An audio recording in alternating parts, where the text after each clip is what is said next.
Here we are. Here we are. We're doing it. We did it. Do do do do do do do do do do do do do do. That guy, good to see you. Matthew, good to see you. In the door right away. It's a somber day today, honestly. Like it is. It's a somber day today. Today is the day when the ICJ proceedings began against Israel, and the clips that are coming out and the things that we're seeing are, I mean, condemning would be the word, right? The evidence is overwhelming. That I think what makes it so difficult uh, is that South Africa has done an exceptionally good job of creating as clear an argument as can be made, and that means that all of it is condensed into one place. All of it is in one spot. So you get to see it all at once.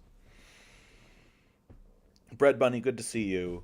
Um, I know for myself, like I feel like my body is telling me, sending me very very clear signals rather that it's time for me to do a fast, and it's time for me to go into a purge.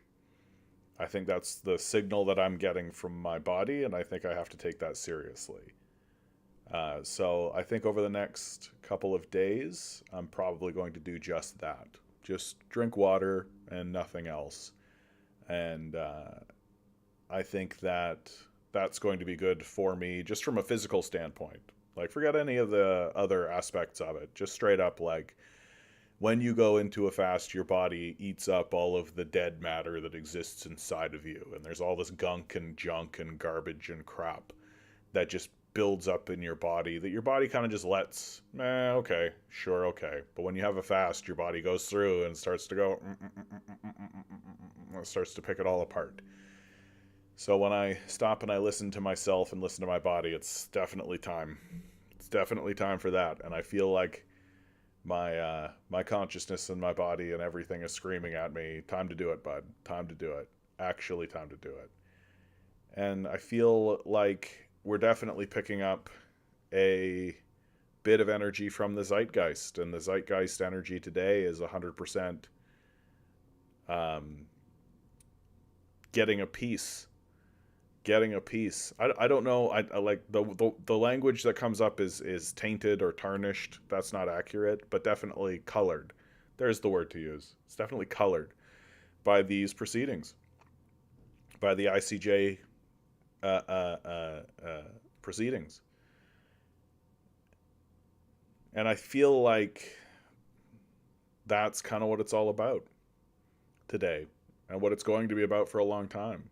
I think that the International Court of Justice is currently in a position, because the evidence is so overwhelming, because it's so obvious what's going on, it's so clear what's happening, that I think most of the world is looking at the ICJ right now saying, are you a credible organization? That the credibility of the International Court of Justice is what's in play right now. And if the International Court of Justice is willing to move forward with this case in seriousness or not, it's going to prove and show to the rest of the world that it's a valid institution or not based on this case.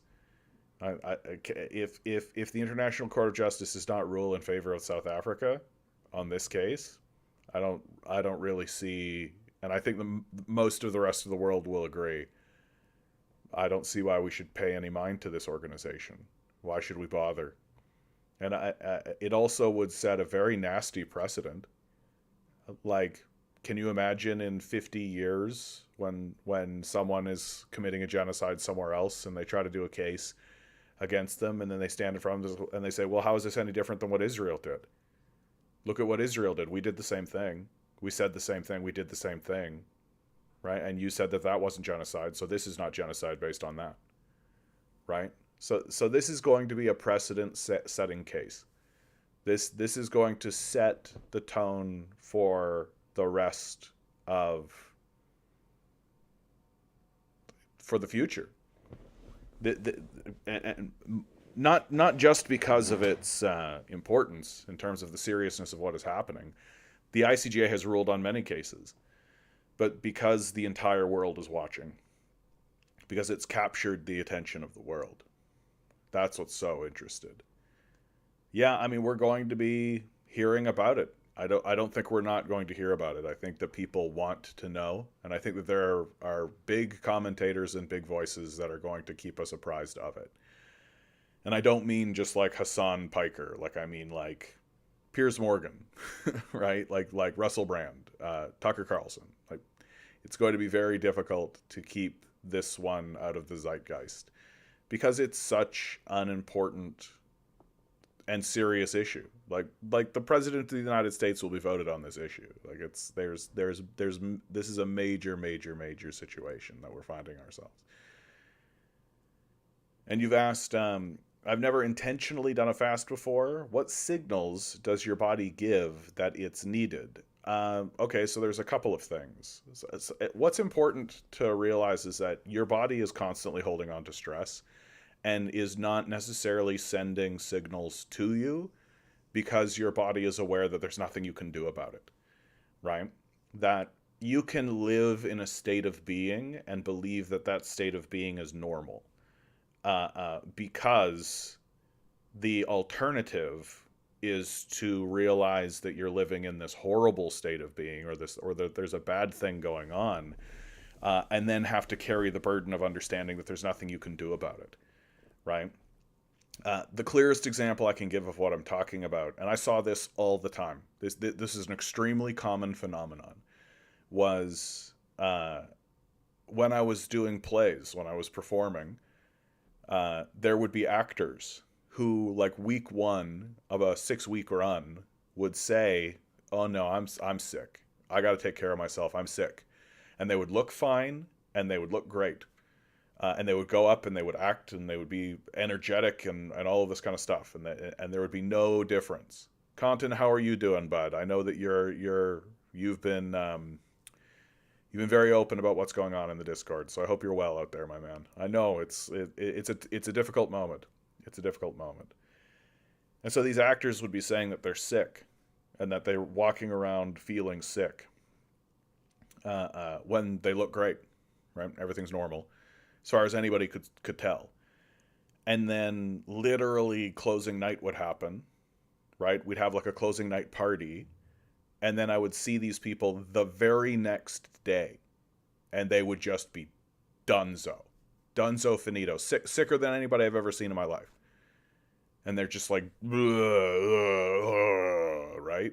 Because the body is capable of holding energy and holding things and keeping things together until it knows that you've got a moment. It knows that, okay, oh, you're actually relaxing, and oh, there's the typical rhythm of what's going on has changed, and there's an anticipation and an expectation that there's a finish line.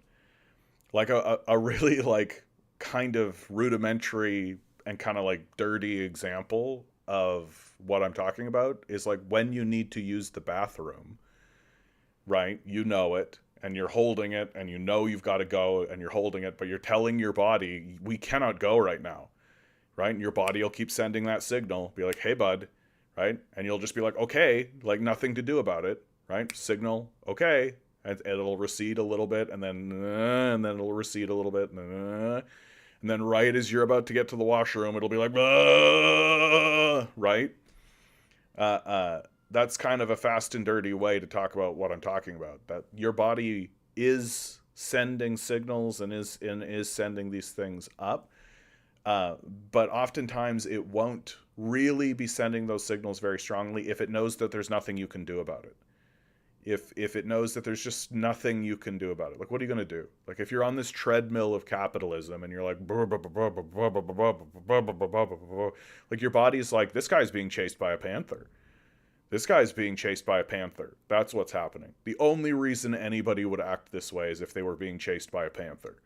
So no, we're not going to settle down, and no, we're not going to, yeah, eat as much as you can, and whatever you can put in your face, whatever you find, put it in your face. It doesn't matter what it is. Do it, do it, do it. Get on the treadmill. Blah, blah, blah, blah, blah, blah, blah. There's a panther behind you. Blah, blah, blah, blah. This is literally the only reason. Why are you sleep deprived? Why are you in this kind of thing? You've got to be getting chased by a panther, right? That's the way your body thinks about what's going on, right?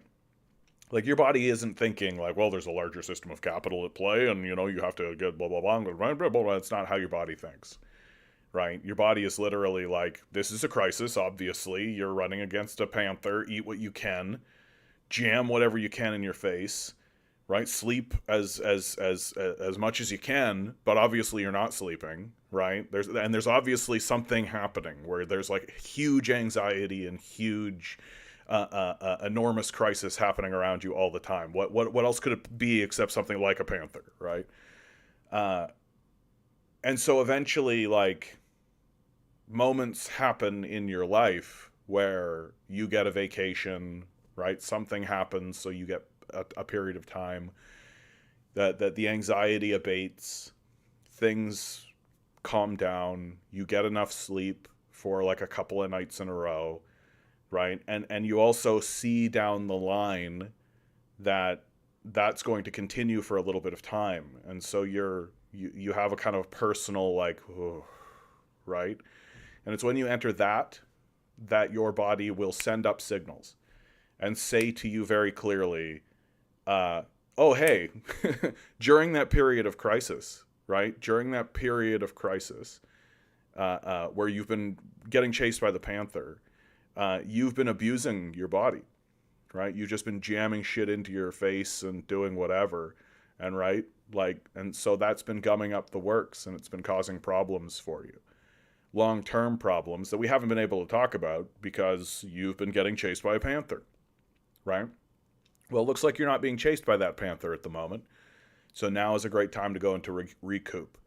And what's a great way to recoup, right? Maybe stop jamming shit in your face, right? Like, just don't eat anything. Let the body go through the garbage that it's been storing away, and be like, okay, we're gonna put that there and that there and that there and that there and that. Okay, let it chew that out.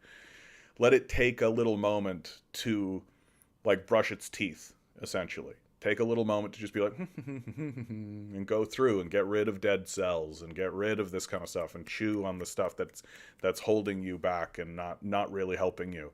That it can't really do, because to do it requires energy that it can't afford to give you if you're being chased by a panther.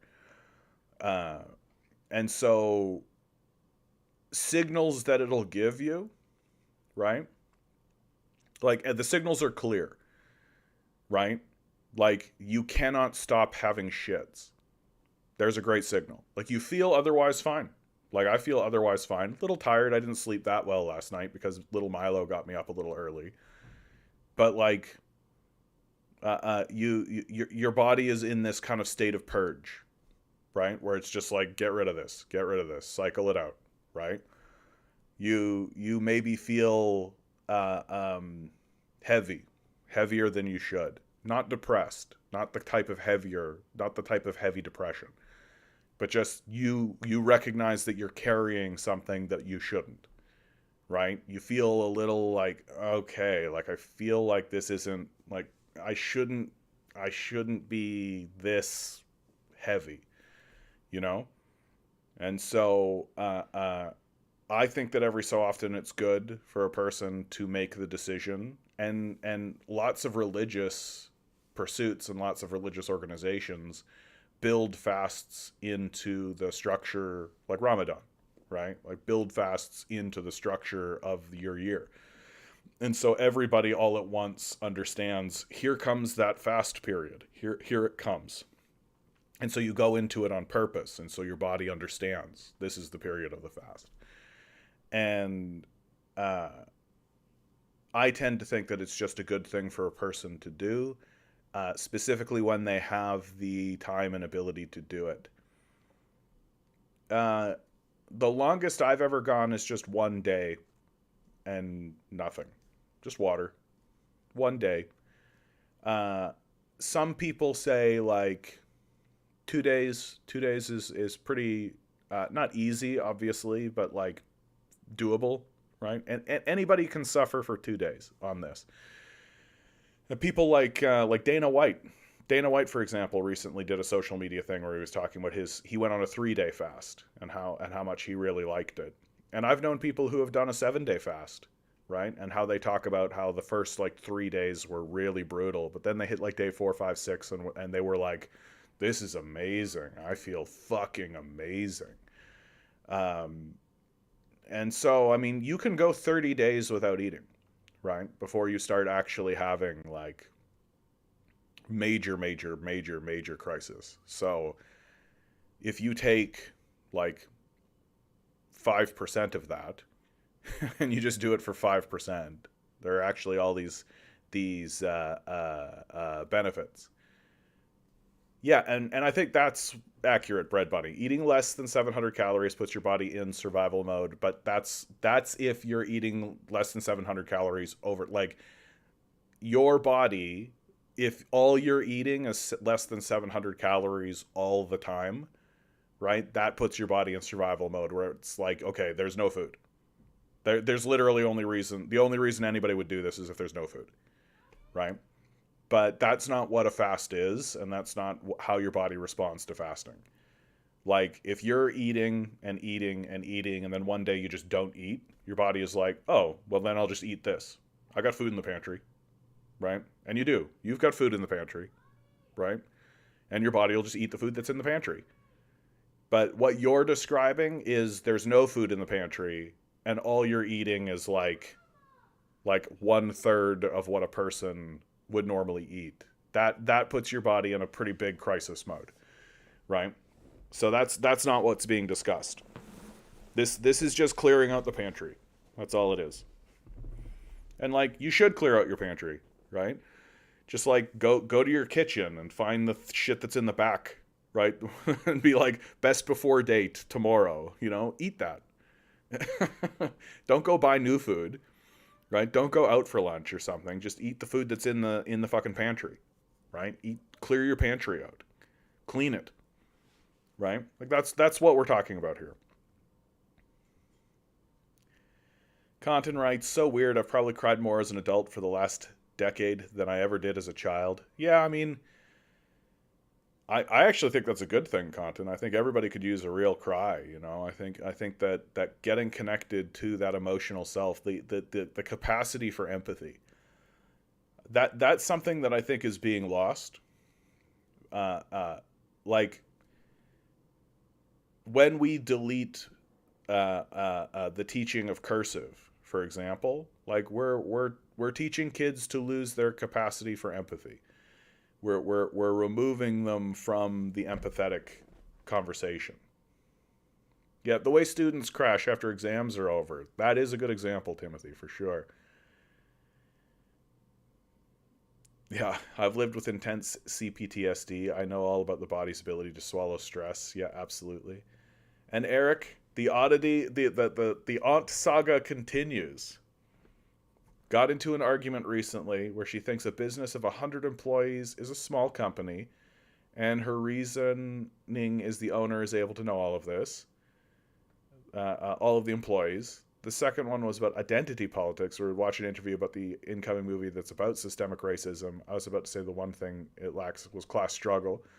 For her, she can't understand how identity politics without class struggle is a distraction used without dealing the root cause, which is the capitalist system itself. Yeah, I mean, look, if you're a liberal, right, or a conservative, then the only conversation is the identity politics, right? Like getting people to acknowledge that the class struggle is a struggle that matters in the first place is quite difficult. So this is why I say that all they've got left is just lies of omission. That's all they've got left. They can't have a legitimate conversation about the nature of the relationship between the owner and the owned, right? And listen to the stuff that they say when they do. Right? What do they say? Right? He earned it, right? It's all very like worship based. It's all very just like they are a god. Obviously, they are better than we are. They earned it, even though they're widely inheritors of vast fortunes. Like, and this concept of earned it is very sort of perverse, frankly. That did Jason Voorhees earn his kills? Like, could he have stood up? Could Ted Bundy have stood up in front of a court and been like, "But I earned it"? Right? That there's no serious analysis of the act itself. There's no serious analysis of the structure itself. There's no serious analysis of the relationship itself. That it's just a type of ideological worship that says he earned it, which you could apply to literally any act and any relationship that exists, right? So the the idea that your aunt is not really understanding the concept of class struggle, it's because she lives in this place of capitalist realism, where of course there are owners and of course there are owned. That's human nature and that's perfectly natural, right? Which they say to you. Like, they're very open about it. It's not a secret. They believe that the people who are owners are there because God put them there, essentially. Like, it's not that much different from the divine right of kings, right? That they earned it somehow, inexplicably and unexplainably, that they just must have done something so wonderful and amazing and powerful and great to ascend the meritocracy, which they did through their competency, right? So they have this whole kind of structure of logic that's based on nothing.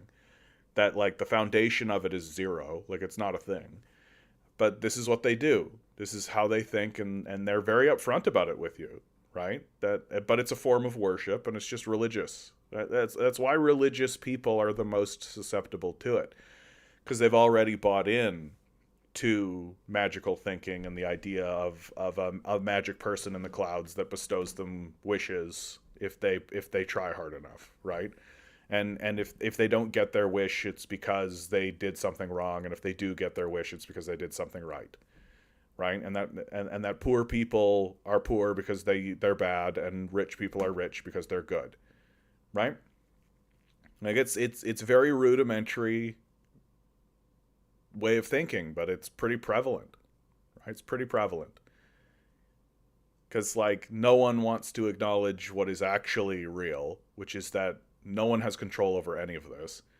We're all just experiencing the situation that we're in, that everybody's working hard within the circumstances they find themselves in. But it's the circumstances in the system that matter more than your own individual effort. And people don't want to acknowledge that. They don't want to. They want to believe that it's exclusively and only their hard work that matters. When, sure, maybe you could concede that as a variable, but it's very much like a grain of sand at the bottom of the ocean saying that the only thing that matters is their hard work. Like, no one would believe that. No one can take a look at a grain of sand and believe it if it were to say out loud in front of everyone, I am where I am because of my decisions and my hard work exclusively. Literally no one serious would look at that and be like, that's a serious thing, right? Why? Because we fundamentally understand that that grain of sand is being pushed around by the ocean. And that if giant sea monsters come by and whoosh up the sand, like, it probably has more to do with what's going on in that little grain of sand's life than its own personal decisions and its own personal endeavors, no matter how hard it tries and no matter if it makes all the right decisions, right? And that's essentially how I think about it. That these people who are walking around pretending as though I am where I am because of my smartness and my decisions, and I'm gonna release a self-help book, and here's how you get through life, and all this kind of stuff, like, or, here's I'm Elon Musk, and here's how you're supposed to do business right. Like, step one, be born rich, right? Just be born to apartheid emerald mine owners, like, the circumstances of your birth. The circumstances of your birth matter so much more, so much more than any hard work and energy that you could put in. And like, yeah, you've got to put in the hard work and put in the energy, but like people will always say this to someone like Michael Jordan, right? Like, well, Michael Jordan was a hard worker.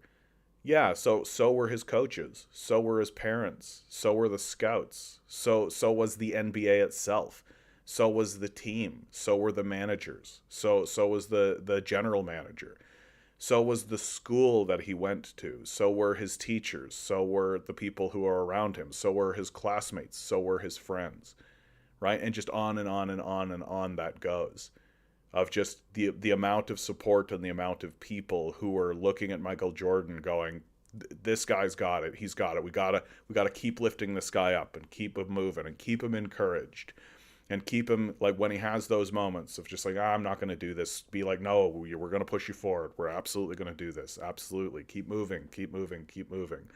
Right? And if Michael Jordan was born to a family, it was like, basketball, fuck you. Go be a welder. Shut up and beat him with a belt every day. Right? He's not going to be a fucking basketball player, right? And if he's born and he's 5'5", he's not going to be a fucking basketball player. Like, there's so many things that happen to a person to make them, and like, fucking that. If Michael Jordan was born 100 years earlier, he's not going to be a basketball player, right? He's going to be the guy that gets the water for the basketball players, right?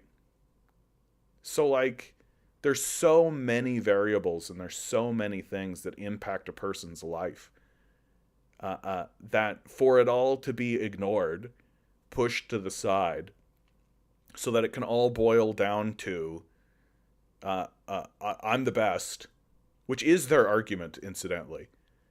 Like, that's the argument. I'm the best. Okay, champ. That little grain of sand on the top of the pile at the bottom of the ocean, proclaiming loudly to all the other grains of sand that I'm here because I'm the best. Is this something we're supposed to take seriously? No wonder our society is a failure and is going to continue failing. No wonder. Like, the backlash against this culture is going to be extreme and dramatic. And it's coming pretty quickly. Within our lifetimes. Within our lifetimes. Oh. I hope you're all really doing well out there, you know? My grandparents would never let me fast. Yeah, I mean, it's a tough it's a tough situation, right? It's a tough thing. Yeah, you can work hard and achieve something in any system, right? Like, working hard and achieving something is not a capitalist thing. It's not the capitalist ethos. It's not this capitalist, like, oh, capitalism, right? Bex, thank you so much for your donation, my man. I really appreciate that. That makes me feel nice about myself. Thank you so much. Especially right now, as I'm feeling a little like, oof, I am feeling it. I'm feeling this ICJ thing. I'm feeling the system of capital really pushing down on us. Mayday. Come on, man. Like, that tells me that you don't really know much about what communism's about. That's not what communism is about. Like, literally. Like, just the Communist Manifesto will show you otherwise. That communism is about the worker getting all of the benefits of its own labor. That's what it's actually about.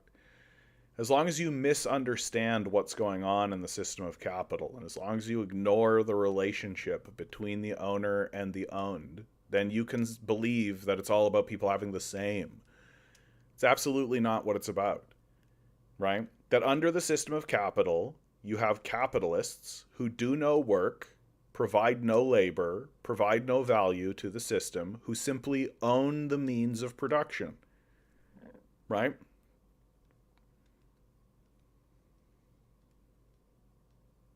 Oh, Bread Bunny, thank you so much. Oh, that's very kind of you guys. Thank you so much. I appreciate that, guys. Thank you.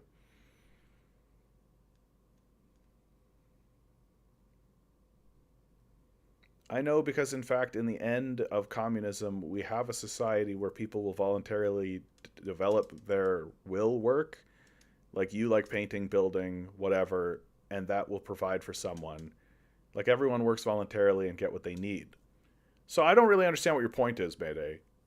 Like, are you saying that that's what communism does, or are you saying that's what,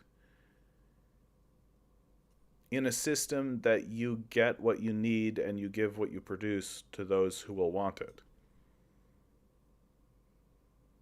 everybody is getting the same? Like, I'm not really understanding what you're saying, bud. Like, because what you're saying is like you're describing like a system that doesn't include the capitalists, right? Yeah, mate. I just can't continue on with this conversation because I don't really understand what you're saying. Like, are you saying that that's what we have now? Are you saying that that's what you want? Is that saying? Are you saying that's what communism is? Are you saying that's what? Like, I don't understand. Yeah, if the same is a decent standard of living, then so what? I mean, there's also that, but also like no communist at any point anywhere has ever argued for this, right? Like no one, Marx didn't, Stalin didn't, Lenin didn't, Trotsky didn't, Mao didn't, Deng didn't, Xi Jinping hasn't, Ho Man Ching didn't. Like nobody has ever in the history of communism ever argued that everything should be the same. It's such a straw man. It's a non-argument. It's something that capitalists say so that they can straw man what the conversation is actually about. Which the conversation is about ensuring that the owners of the society, right, the capitalist class, are removed, and that the workers of the society actually get the benefits of their own labor. That's what it's actually about, right? And of course, the capitalists don't want to acknowledge this, right? They don't want to talk about it because they would prefer that you just not talk about the existence of the capitalist class at all. That's why the smartest capitalists are the ones who really try to obfuscate and try to pretend like they don't exist. That's why I have a lot of respect for the Thompson family. The Thompson family is really clever. Like, they're really smart because they understand that the best defense is just, yeah, we're not here. What are you talking about? Huh? Just play dumb.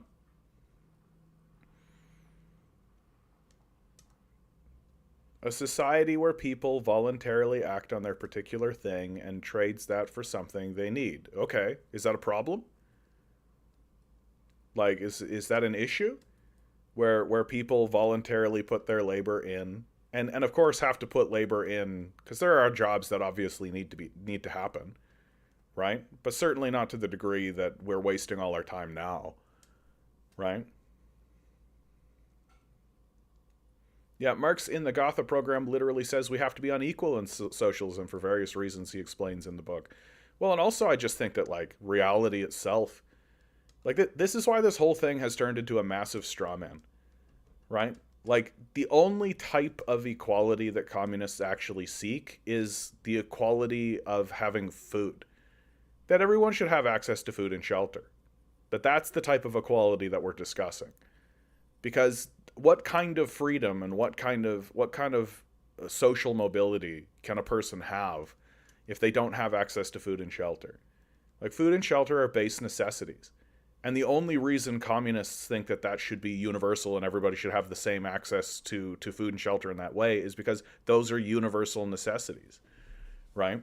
So if it's a universal necessity, then sure, communists think that everybody should have access to that.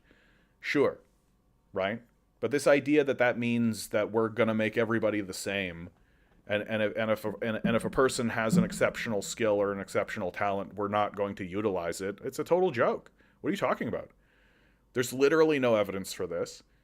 That like for God's sakes, like the Soviets were the first people into space. Like you think that if they were a society, if they were a society that was reaching towards communism, and that communism was about making everyone equal and the same, that they would allow a small group of people to go to space? Capitalism forces, big word there, forces, right? And how does it force people? What's the method of its enforcement?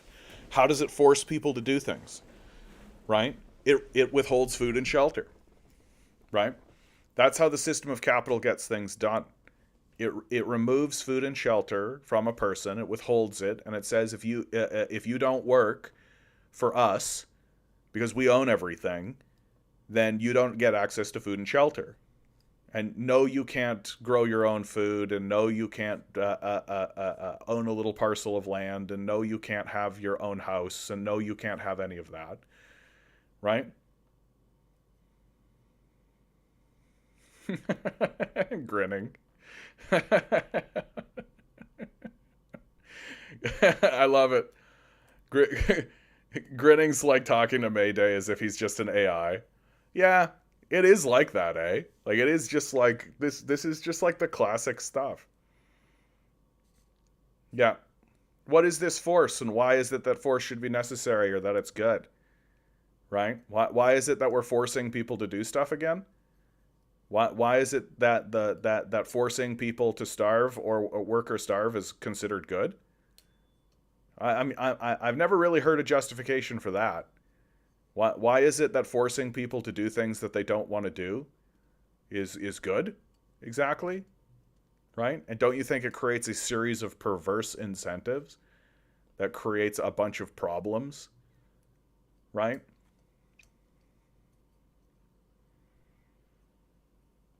This is why we should improve the capitalist system to opportunize equality of opportunity among people by forcing them to work or they starve, right? But people have to work in communism, right? But to the degree that it's necessary. That's the major difference, right? To the degree that it's necessary, right? Each according to their ability, and each according to their need, right? Like to the degree that it's necessary. What capitalists say is work all the time or starve, right? Constantly work 100% of the time or starve. This was actually a major critique that was given to what the system we live under now is called wage slavery. That was the name given to it by its major critics, which was the Lincoln Republicans. When Lincoln was elected, he was elected on a platform of abolishing this system, which is wage slavery. This system of wage slavery, and the reason why it's wage slavery is because if you don't work in it, you starve to death, right? That's the system. That's how it is. And the chattel slavers of the South on the lead up to the Civil War were very explicit in their critique of this system of wage slavery. They argued that chattel slavery was a superior system and a more moral system than wage slavery. And their argument was that under chattel slavery, if there's no more work to be done, then the owner still has to take care of the slave. And the slave just relaxes and spends time with family, right? And there's no more work to be done, right? Under wage slavery, if there's no more work to be done, the slave is put out on the street and no longer has access to food and shelter. This was their core argument. And so the argument of the communists is, well, instead of having chattel slavery, right, and instead of having wage slavery, if there is a certain degree of work that must be done, and certainly there is, food needs to be grown, buildings need to be maintained, then that's the degree to which work should be done. And that just should be understood and built into the fabric of the society. But once that's done, then fuck off, do what you like. Right? And what you find is that when people fuck off and do what they like, they do lots of cool shit. Right? Like when you actually look at the evidence of what people do when they're given free time, they do cool shit. They do really rad stuff.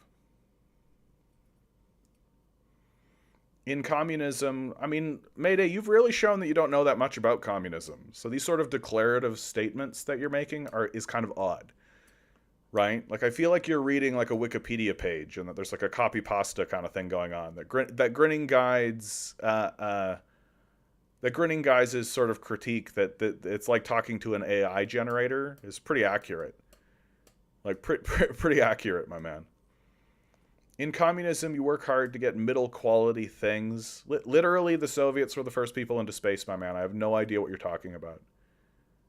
Like, really, I genuinely do not know what you're discussing and what you're talking about. The Soviet economy was the strongest economy on Earth. Like, I straight up do not know what you're talking about. Produced by planned production, yeah, because planning is better than chaos, for sure. And you work 9 hours on a house that's 5 times smaller than American house in a blunt space. That's just straight up propaganda. Like, it just sounds like nonsense. It sounds beautiful that everyone will have what they want and access of anything, but there's only so much they can produce unless you kill your. I assume that was supposed to be self-working 16 hours. What are you talking about? Like, we do so much wasted labor, right? Like, you're stuck in a landlord mindset. That's what you're stuck in, right? You're stuck in a landlord mindset that your landlord needs 60% of your wage, right? Well, what happens when do you know what the highest level of rent that was legally allowed to be charged in the Soviet Union was? 4% of your income. In the Soviet Union, you were only allowed to charge 4% of a person's income in rent. So if you had a room, or if you had a basement, or if you had some kind of space and you wanted to rent it, well, the highest you were allowed to charge, you know those blunt Soviet apartments that everybody bitches about, even though like it absolutely solved the homelessness problem immediately, right? Yeah, 4% of a person's income. So I don't really understand what you're talking about. In communism, it says your house should be a house able to attend to your necessities, so you don't need a big house. Even American big house still exceeds that, right? So? Like, so?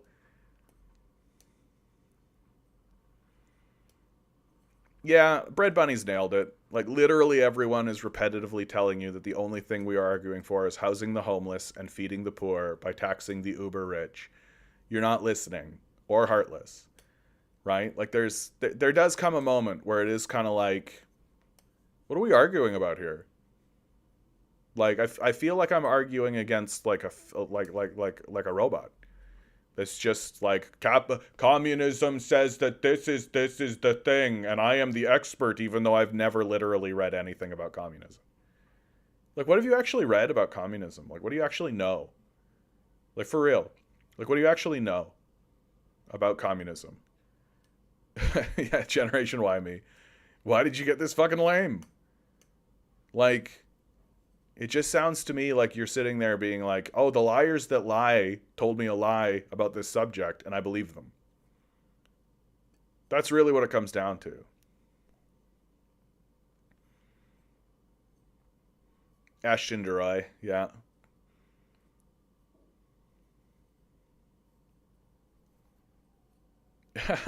If you think about it, capitalism gives more things by extracting them from the global south, my man. Like, the colonial period exists, the genocidal period exists, right? Yeah, I mean, I am starting to think that Mayday's just a bot.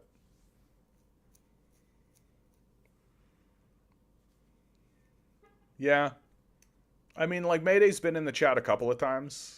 Like, he had the climate change denial about 2 days ago. Yesterday with the homophobia, right? Yeah, that's exactly what a robot would say. I assure you, I am a human.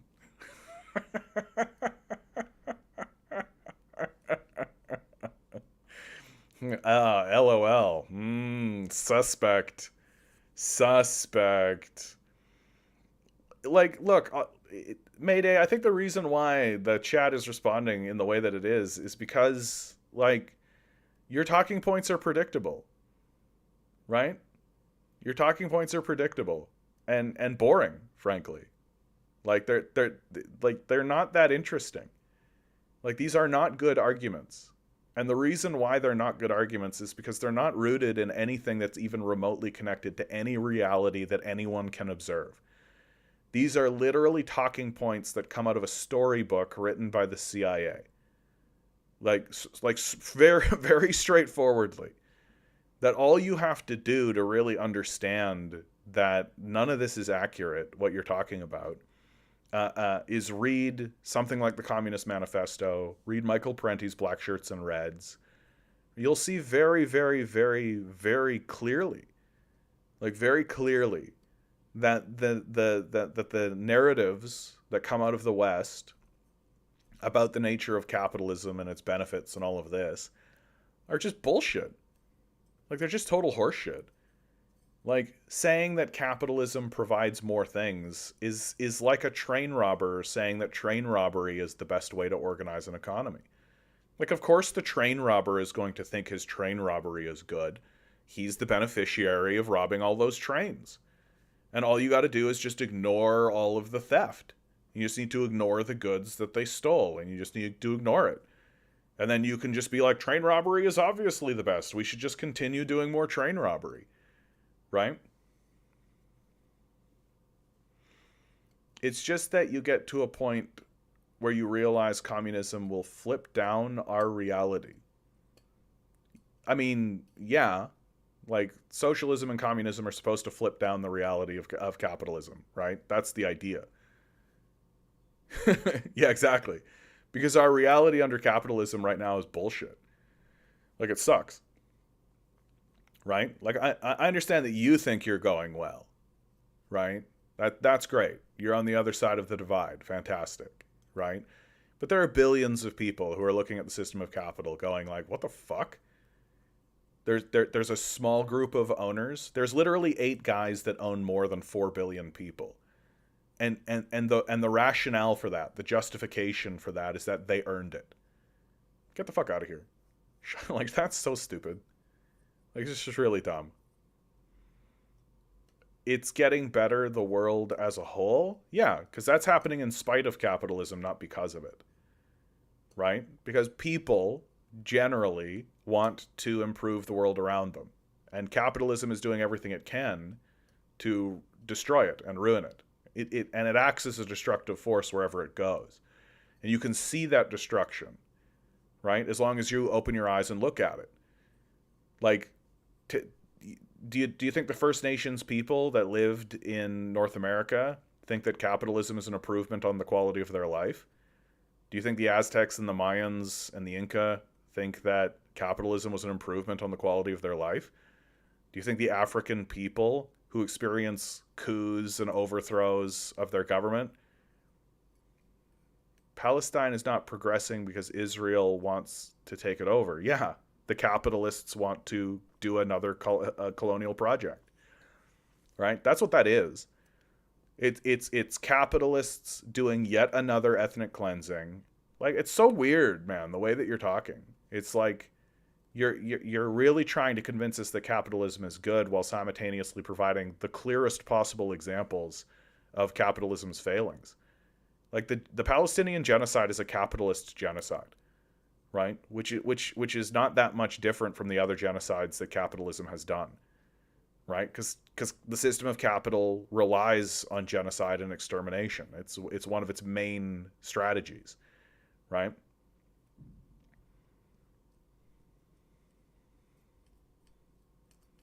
Yeah, tell that to the Palestinians, right? Tell that to the Congo. Tell that to the Iraqis.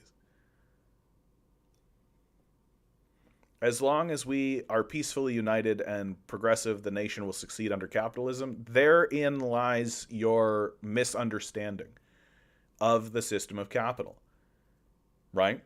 That comment right there shows me very, very clearly that you have a fundamental misunderstanding of the system of capital. Resist, how you doing, bud? Uh, uh, Capitalism is an antagonistic system. You cannot peacefully unite under, and there cannot be progressivism under a system of capital by the very definition of what capitalism is. It cannot function. It does not work. It's like saying that wet things can be dry, right? It's like saying an empty cup of full water, right? Like it's an incoherent statement that is contradictory as soon as you understand what the system of capital actually is, right? And it's for a very simple reason. I really hope you listen to this. I hope that you are hearing this one, because this is the center. This is what is most important to understand. Because if you don't understand this, then we're not actually having a real conversation, right? We're not actually talking to each other. We're just talking past each other. Because if you don't understand this about the system of capital, then you don't understand the system of capital, right? So I really want you to listen to this one and hear this one, because this is the most important thing. The system of capital is in a constant state of internal crisis. That crisis is that there is a small group of asset holders who own all of the assets. This is clear as day. It is obvious to see. These people have names and you can point at them. There is a small group of asset holders. The mass of the people do not have any assets except their labor. This is the condition of the system. The only thing that the people without any assets can do in order to gain assets is sell themselves to the asset holders. This is fundamentally the system of capitalism. So what that means, right, so Jeff Bezos gave you a job. Jeff Bezos is the asset holder. You have no assets. You sell yourself to who? To Jeff Bezos. You work for Jeff Bezos.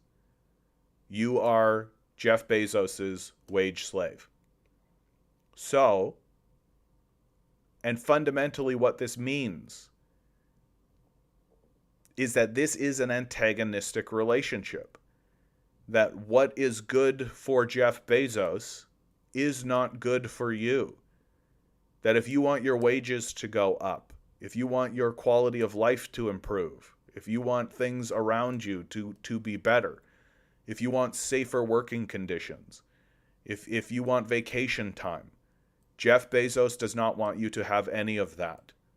Jeff Bezos wants you to work forever for him until you die. And if he could get 1,000 hours a day out of you, he would.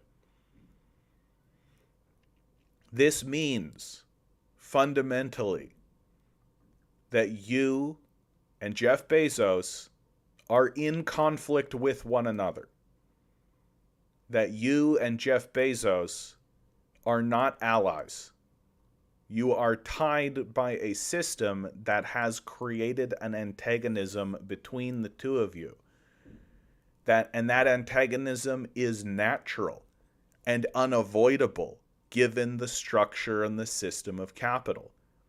If you want your wages to go up, Jeff Bezos will lose money. And if Jeff Bezos wants his wealth to go up, it means taking more from you. You are in an antagonistic relationship.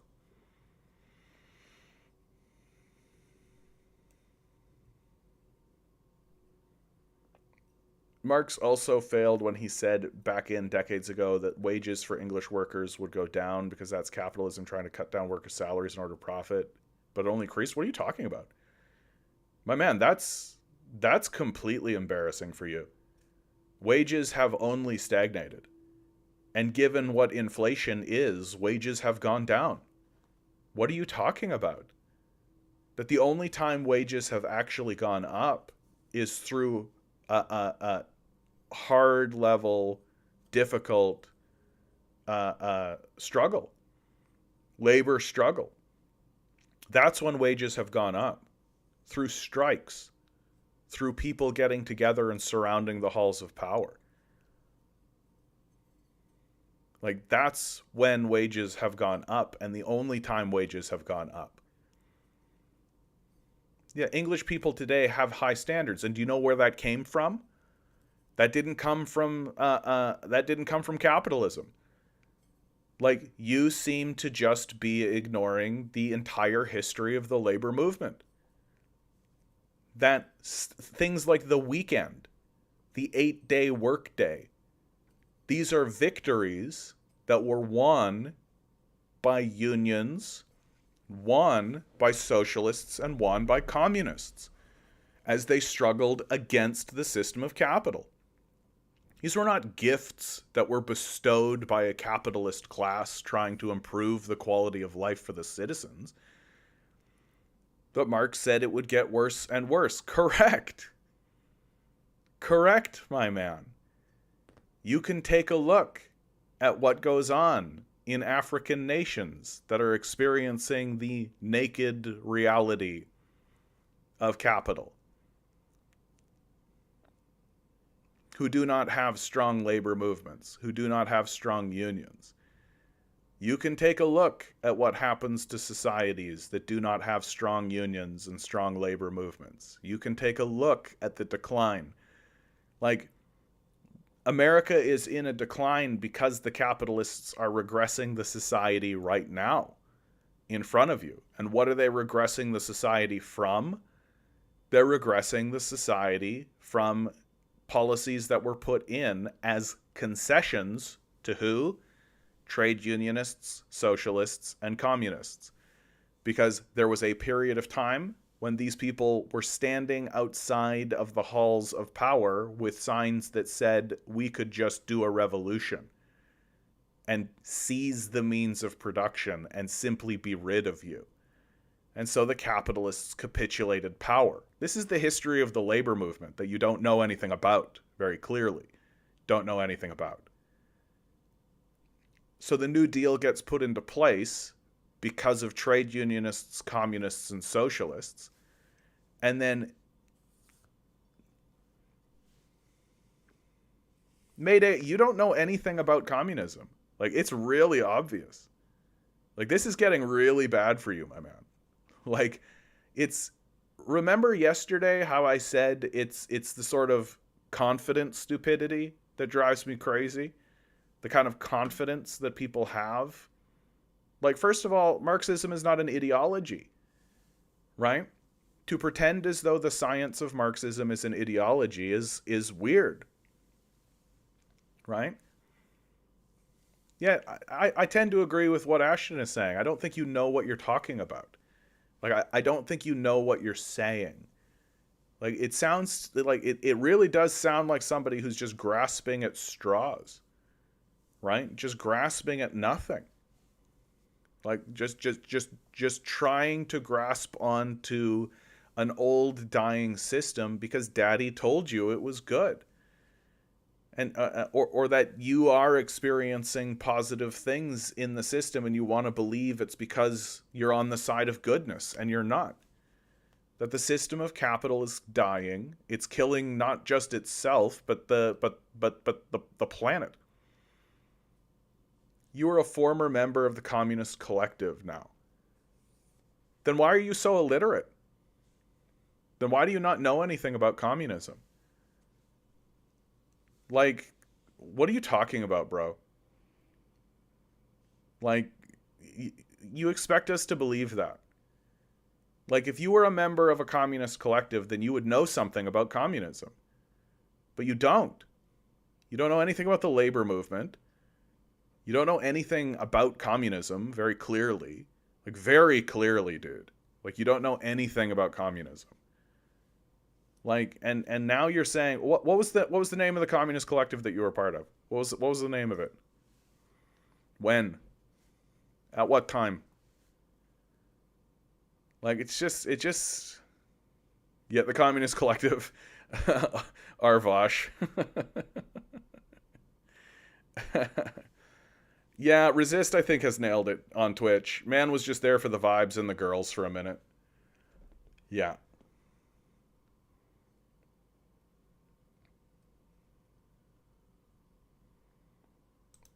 Like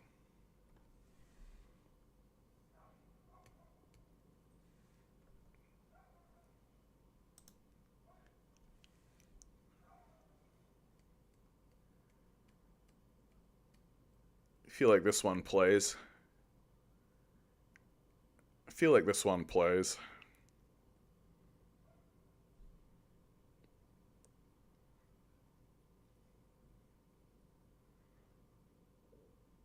I was part of the Sarawak State Communist REB Collective, which is an ongoing socialist system. Compton. Well, revolutionary girls are hot as hell. Undergoing in the system. You gotta link the images you show in your stream. It's hard to track them down sometimes. You know what, Oddity? This one I'll put in the. You just let me know, dude. I'll just put it in the Discord. Here you go. That's for you, my man. That's for you, bud.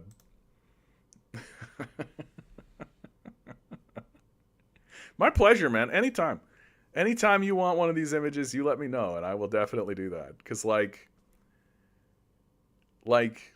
this one's especially apt, I think. I was part of the Sarawak State Communist. Hold on, let's do this. Sarawak. Sarawak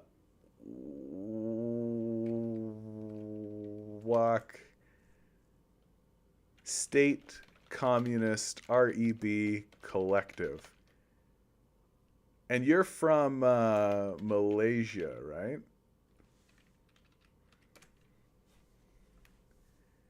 Communist insurgency in Sarawak. Was an insurgency in Malaysia.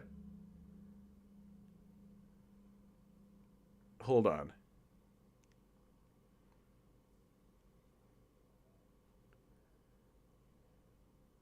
The forgotten communist insurgency in Sarawak.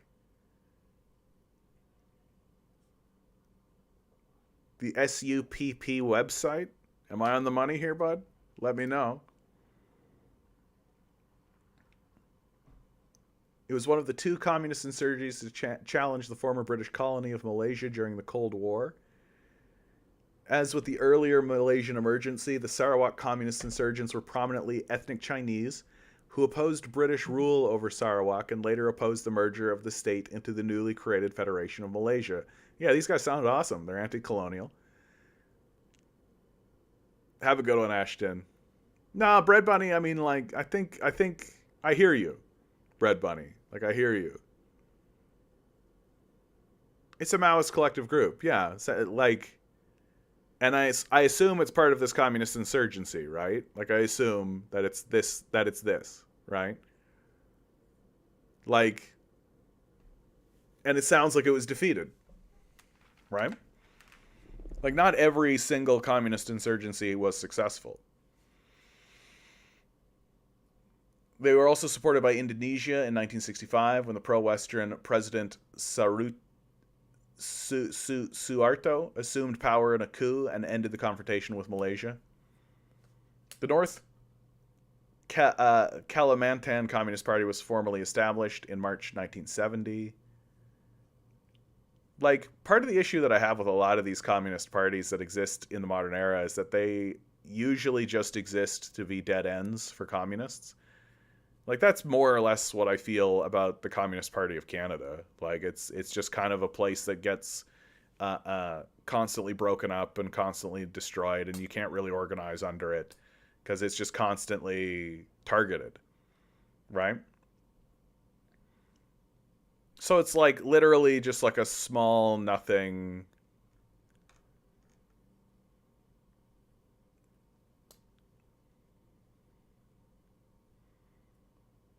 Yeah, it was defeated, but the militants stayed and created a variant of it. Today have collectives with a few thousands. Most states of Malaysia have locals. Yeah, okay.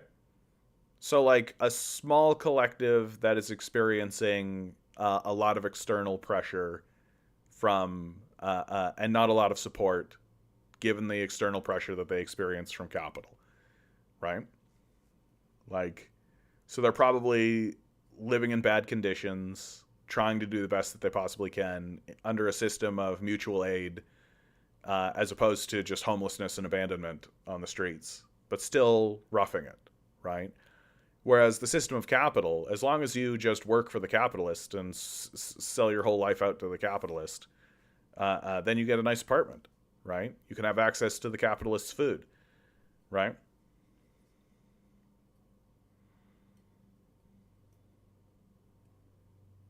Yeah, I was part of one because I was influenced by communists who preached me this beautiful tale. Yeah, I mean, it is a beautiful tale, but there is a reality to it. Like you think that communism and the goal of communism is to be ground under by the boot of capital? Is that what you think?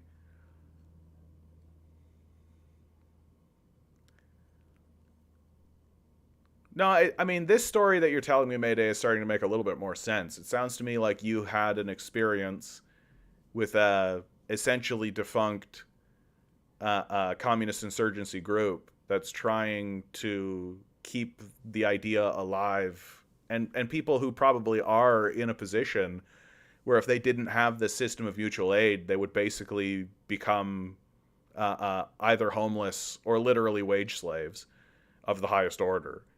And they've decided that their own personal integrity or their own personal safety matters more than selling themselves into a system of capital. Uh, uh, and that experience was difficult because it is difficult to be ground under the boot of capital, right? So once again, we have this sort of conversation about it where we just ignore that the system of capital works to destroy communist movements. Like, yeah, of course it seems tough and difficult because that's what capitalists do to communist movements. Like, really what it sounds to me, man, is it sounds to me like you stepped over the divide and took a look at the victims of capital and thought to yourself, I'm going to go back home. I'm going to go back home and I'll just be Jeff Bezos's little wage slave and that's fine. Right? So that's what it sounds like to me, that they scared you straight. Right? Capitalism is a society whose state's actions and measures are those to benefit the bourgeoisie class. Yeah, exactly. In order to change that focus to the workers, we need to disrupt from the state and create a proletariat state for the workers, to the workers, under which we work together to develop and better our quality of life. Yeah, correct. Right? But the capitalists aren't just going to let you do it. Right? They're going to grind you under their boot. They're going to destroy you. Like literally, they will take guns and shoot you. That's what the capitalists do. That's how it works. Right? That's the system.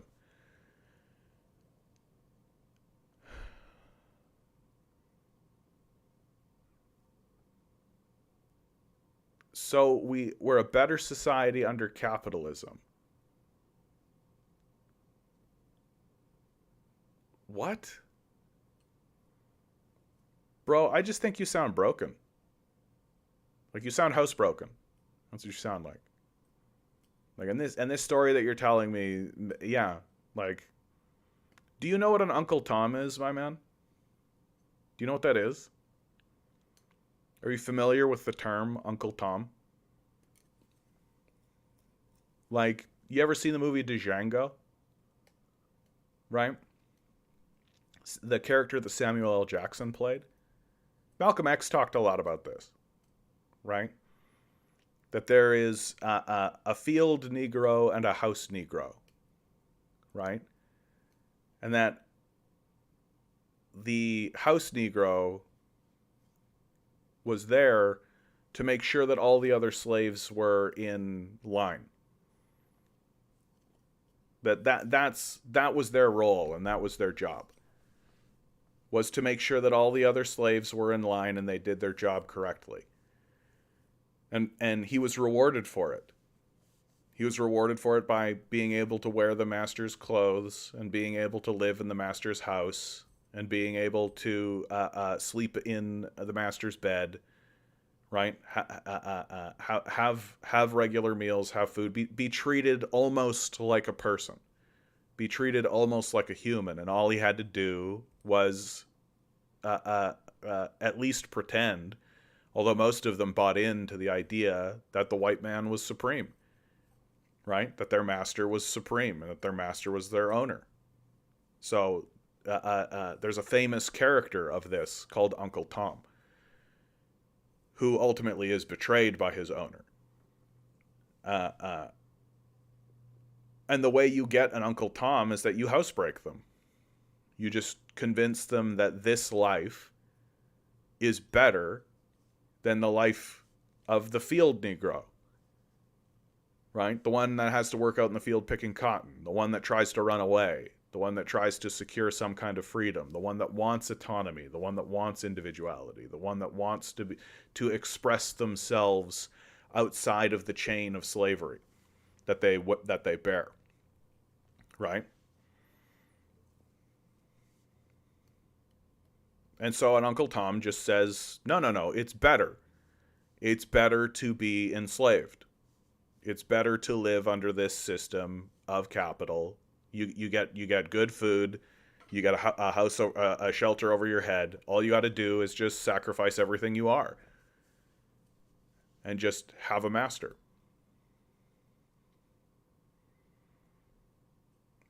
If we didn't remain capitalist today, the world would look like North Korea. Okay.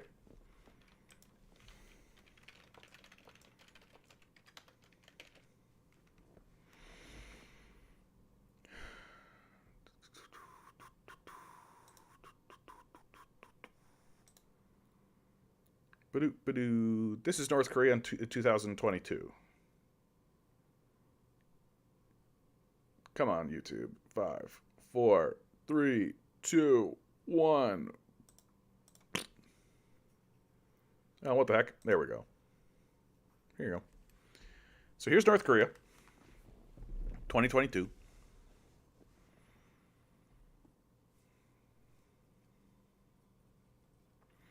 Perhaps we wouldn't even have most of the things we have today. Again, like, the Soviets were the first people into space. The Soviets were creating the cutting edge of technology. Right now, the society that is on the cutting edge of technology is the Chinese communists.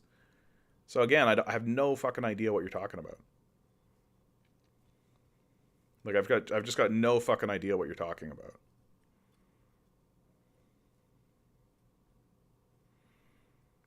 Yeah, half the reason North Korea looks like it does is because capitalist imperialists are assholes. I mean, it is worth bringing up the North Korean War.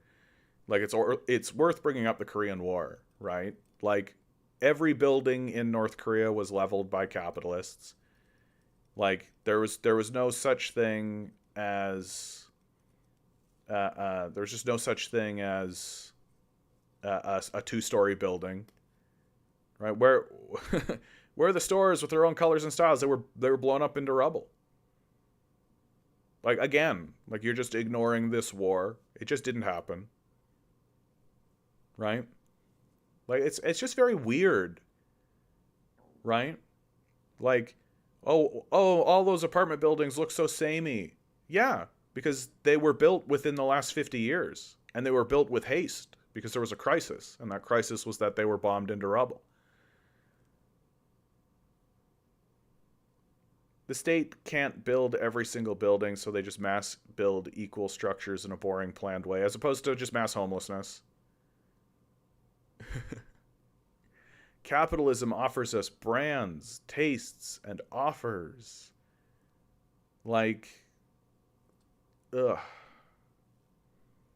Like, so rather than having safety and security, rather than eliminating homelessness, you get two burgers that are fundamentally the same, but one has like a little pin sticking out of it or something. Like, it's just like, your priorities to me seem so weird. Like, it just seems so odd. That you're totally fine with homelessness, you're totally fine with people just dying in the streets, the fentanyl crisis that's going on, the prison crisis that's going on, right? You're totally fine with all of these things because that building looks boring. What are you talking about, bro? Like, for real. It never has, though. Social democracy will solve homelessness. It's never once done that. When? When did it do that? It hasn't done it, and it can't do that. Because you can't solve a problem that the capitalists benefit from.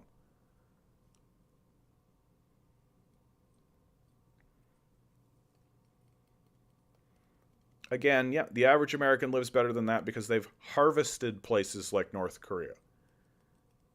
That places like are you just unaware of the colonial period? Do you just not know? Like this is a delusional wall we're running into at this point. Like this is a wall of delusion that we're running into. Pretty firm, hard wall. Like,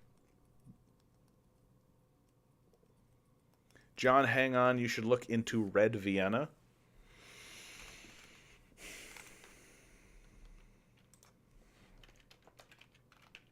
What's Red Vienna?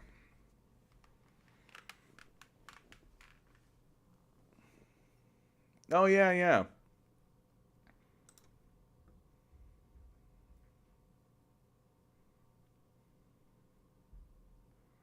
Cubans have to fast due to a limit of government ration. I mean, source required, first of all. Like, again, you just ignore the sanctions, right? Like, Mayday, like, it seems to me like your whole grift is to just ignore the crimes of capitalism and celebrate the spoils of its wars, right? You literally ignore the wars while saying that the spoils of its wars are a great success. Like, that's what you're doing here. It's really creepy. It's really creepy, right? You should know that. It's like really, really creepy what you're doing.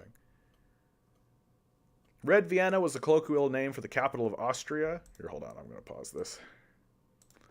Between 1918 and 1934, when the Social Democratic Workers' Party of Austria maintained almost unilateral political control over Vienna, and for a short time over Austria as a whole. During this time, the SDAP pursued a rigorous program of construction progress across the city in response to the severe housing shortages, and implemented policies to improve public education, healthcare, sanitation. Ultimately, the collapse of the First Austrian Republic in 1934 after the suspension of the Nationalrat by the Bundeskansler Albert Dollfuß a year earlier, and the subsequent banning of the SDAP in Austria ended the period of the first socialist project in Vienna until after the Second World War. Many of the housing complexes German built during the period survive to this day. So, yeah, social democrats came in, built some stuff. The project was kiboshed by capitalists. And probably regressed, right? That's usually how it goes. After the defeat of the Austro-Hungarian Empire in World War I, the Treaty of Saint-Germain-en-Laye was signed between the empires and the victorious Entente, which stipulated the complete disassembly of the component lands of the empire into individual nations. Austrian control over its share of the empire was reduced to the small rump republic of the Republic of German Austria. Oh, thank God. Officiated on the 12th of November 1918. During the war, the German current within the Social Democrats expressed an interest in the idea of Mitteleuropa, proposed by the pan-Germanic nationalist movement within Austria, hoping that a union with the rest of Germany could stymie some of the major economic problems the new republic was beginning to face. To the disheartenment of both Social Democrats and the pan-Germanic nations alike, the Treaty of Saint-Germain-en-Laye expressly forbade any future union with the newly founded Weimar Republic, leaving Austria with little territory and limited access to the Hungarian breadbasket that had fed Vienna for decades. In the 4th of May 1919 elections in the capital, the SDAP gained a majority of seats, with the office of the mayor of Vienna won by popular vote, and necessitating a coalition government with the conservative Christian Social Party. an uncomfortable position from which the SDAP would never fully succeed in overcoming. During the Gemeinderat elections of the 4th of May 1919, for the first time in Austrian history, all adult citizens of both sexes had voting rights. The Social Democrats did succeed in electing prominent Austro-Marxists and SDAP members Karl Renner into office as the interim Staatskanzler. But after the national elections in 1920 concluded with the CSP candidate Michael Mayer succeeded Renner in his position, etc., etc. I don't know if I'm going to continue reading all of this. Public housing, here we go. Prior to the founding of the First Republic, the auto-Marxists currently within the SDAP had largely ignored or relegated the matter of public housing to being a problem only solving with the victory of socialism. Nonetheless, as the most pressing issue facing the Gwinduramat after the war, the SDAP was forced to start initiatives to curb the severity of the problem. The Imperial Royal Government had passed Tenant Protection Act in 1917, which had declared applicable in Vienna immediately. Despite ongoing high inflation, the act ordered apartment rents to be frozen at a level present in 1914. Hey, there's a good idea. Freeze rents. Who knew? This made new private housing projects unprofitable. After the war, demand for affordable apartments therefore grew extremely high. Creating public housing projects became a main concern of the Social Democrats in Vienna. Yeah, I mean, capitalism can't solve this problem, right? You can't solve the problem by looking at the capitalists and saying, hey, capitalists, can you solve this problem, right? Because if you actually try to make housing affordable and you try to make it a place where people can live, then it's not profitable for scumbag parasites to build properties to exploit people, right? So what do? You just fucking build them, right? In 1919, the act was passed in the federal parliament with the intention to ease pressure on the housing situation in Vienna. Low private demand for building land and low building costs proved favorable for the city's administration's extensive public housing planning. From 1925 to 1934, more than 60,000 new apartments were built in the municipal buildings. Large blocks were situated around green courts. For instance, at the Karl Marx Hof, the tenant of said apartments were chosen on the basis of a ranking system in which persons with disabilities and other socially vulnerable groups got extra points in being chosen first. 40% of building costs were taken from the proceeds of the Vienna housing tax, the rest of the proceeds from the Vienna luxury tax, and from federal funds. Yeah, tax the rich, build shit. Using public money to cover building expenses allowed the rents for these apartments to be kept low. The number of Vietnamese citizens without homes living in shelters tripled to 80,000 between 1924 and 1934, but the city's building program successfully housed as many as 200,000 people, a tenth of the population. Yeah, I mean, I would consider this to be a success, right? Right?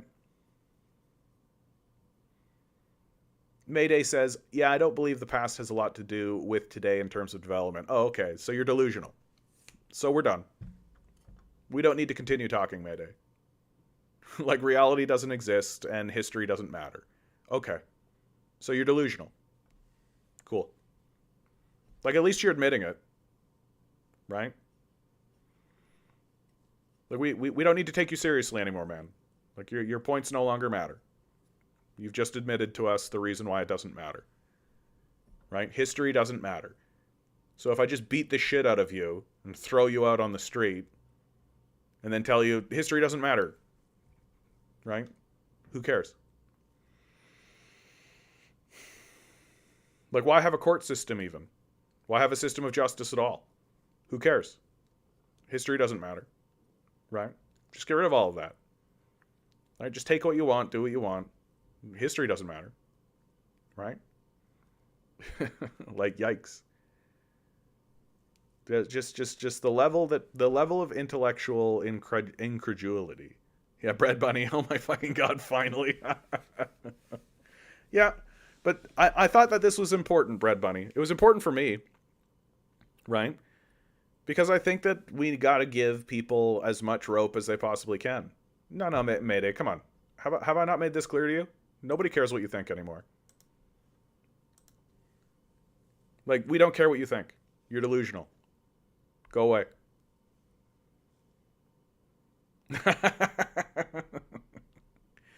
Like this is it, dude. This right here. This is it. I can tell you the moment when it's like, oh, okay. Like you are believing in a religious ideology. Yeah, I don't believe that the past has a lot to do with it today in terms of development. What are you talking about? Like, what are you talking about? Holy shit. That's as big a confession that you don't care about reality that I've ever seen. And if you don't care about reality, then I'm not interested in your position. I'm not interested in hearing what you have to say or what you think. Right? Just in the same way that I don't really care if like a flat earther comes in and says the earth is flat. Okay, bud. Like I'm not really interesting. I'm not really interested in hearing your opinion any longer. Like I'm certainly not interested in you as an intellectual. Or you're not really credible in terms of your thinking, right? You deny the importance of history. Bye bye. I don't need you in my chat. You can listen in if you want to learn, but we're no longer having a conversation. We're no longer communicating because I don't think you're capable of listening or understanding. I think that you're delusional and that you believe in a religious ideology. Yeah. Sweet Jesus, my brother in Christ, how did you get this fucking lame? I mean, given the story that Mayday has told, like it's pretty obvious, right?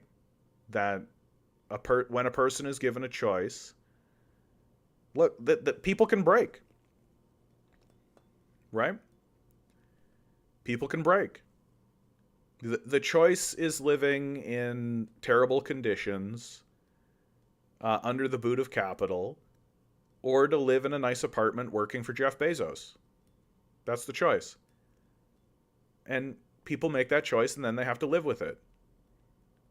And some people, instead of making that choice and going, oh, okay, I'll wake up every single day and work for Jeff Bezos, and that gives me my food and shelter, and like just make it through it, just make it through it, right? Instead of having like any kind of understanding or self-respect, right? Some people just go, oh boy, this is great. It's great that I get to work for Jeff Bezos. This is great. What a great life I'm having. This is great. Right? And I do think that there are like people in the world who kind of have like NPC brain, you know, who are just kind of like going through life and just kind of like hoping that they can get food and shelter and just happy however they get it and don't really think that much about it. Come on, man. Where's like the really nice ones? There's like really nice ones. I think this is a good one. Yeah, this is a good one.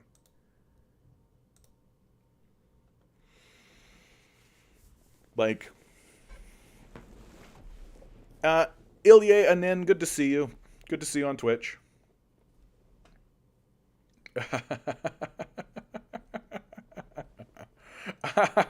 Bread bunny.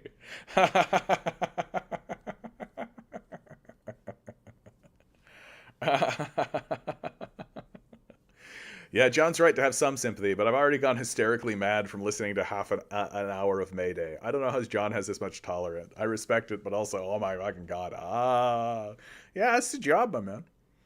That's the job. And look, I think that what we all collectively experienced is actually quite sad. Right? It's actually quite sad. Because, like, Mayday didn't elicit any kind of hatred. There was no kind of, like, condemnation or even a sense of judgment. Right? That finally what does Mayday in is this overwhelming admission that he doesn't care about facts, evidence, history. He doesn't care. Okay, so the conversation ends. And if you're just going to come in here with denial of reality, then we're good. And I think it's quite sad. And I think the question that we need to ask is, how does a person get to that point? How is it that a person gets to that point? I think that Generation Y me was kind of asking the question straight out. How did you get this fucking lame? Like, you don't care about history? Yikes. Yikes, my man. What a position of privilege to be able to say, yeah, I don't care about history. Oh, okay. Right? That's an easy thing for the beneficiary of history to say. It's an easy thing for the beneficiaries to say. Faux facon. There are justifiable hierarchical structures. Oh, I see. Grinning has said social hierarchy destroys people's brains. You end up serving the hierarchy rather than the truth. Yeah, I mean, I tend to agree with that. The I don't really care to get into the debate about the nature of hierarchy, but like I do think that like people want to subordinate themselves to authority. I think that that's pretty natural, in fact. Like when you're a little kid and you're in a room with a teacher, right? The teacher is the one in charge, right? And everybody just knows it. Everybody's just like, yeah, there's the teacher, right? Now, I think that that's broken down to a certain degree because it's become apparent that these teachers have nothing to teach us, right? That and now the curriculum is just becoming straight out fraudulent. Some of it literally Nazi propaganda. So like what do these teachers have to teach us actually, right? Like after you learn your math and your reading and your writing, what are you even in the room for? What am I crying about today?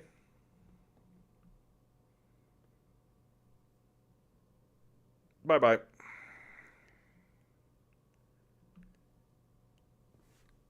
Get fucked. Like if you're so stupid that you don't understand how to talk to people, I'm not interested. Get out of here.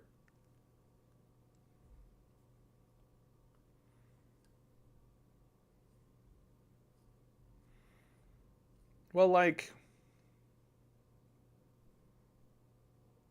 all of us have an inner journey. All of us have like an inner person.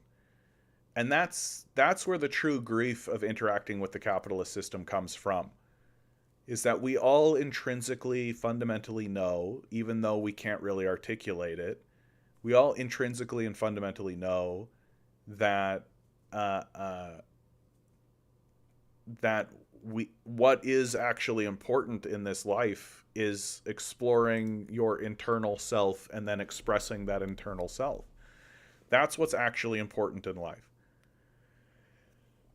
And the system of capital prevents it. It prevents it not just through the amount of time that it wastes, right? Good to see you, Ryan. That it wastes a lot of your time. And so you can't actually take the time or have the energy to be able to do that journey, to be able to actually sit down and actually do the inner work or to explore your inner self or to express your inner self into the world. Uh, uh, not just distractions, but straight up just work. Straight up go work this stupid job that doesn't matter so that you get money to pay for food and shelter. Because if you don't have food and shelter, then you're definitely not going to be able to do it. Uh, uh, and then once you, but then also on top of all of that, the system of capital wants you to cultivate a fake life. It wants you to cultivate a false projection that is palatable to the system of capital. And so not only does it get in the way of your actual genuine work of self-discovery and self-realization and then self-actualization, not only is it in the way of all of that, it actually encourages you and wants you to create a false version of self-actualization, right? That if you, this is especially true if you live in this, if you work in the service industry, that in the service industry, you will get feedback, especially from the corporate sector. You will get feedback about how you are acting and how you should act differently. And there are lots of ways by which the system of capital enforces behavioral control, right? And what it means is that social relations themselves become false. Most of the social relations that you have with people exist within the confines of this capitalist reality. And those social interactions that you have are manufactured, right? Like, most of the social interaction that you have in a day is with a clerk in a store while they're rigging you through, right? That's most of your actual social interaction. And when you're interacting with people in a workplace, well, you have to abide by a code of conduct, right? That code of conduct exists beyond the legal structure. You're not allowed to say anything controversial, or you'll go talk to HR. Even though the things that you say are not illegal, you can't go to jail for them. They're not wrong to say, right? But you're certainly not allowed to talk about like basic things. Like, you're not allowed to talk about politics at work. You're not allowed to talk about the relationship between men and women. You're not allowed to talk about these things.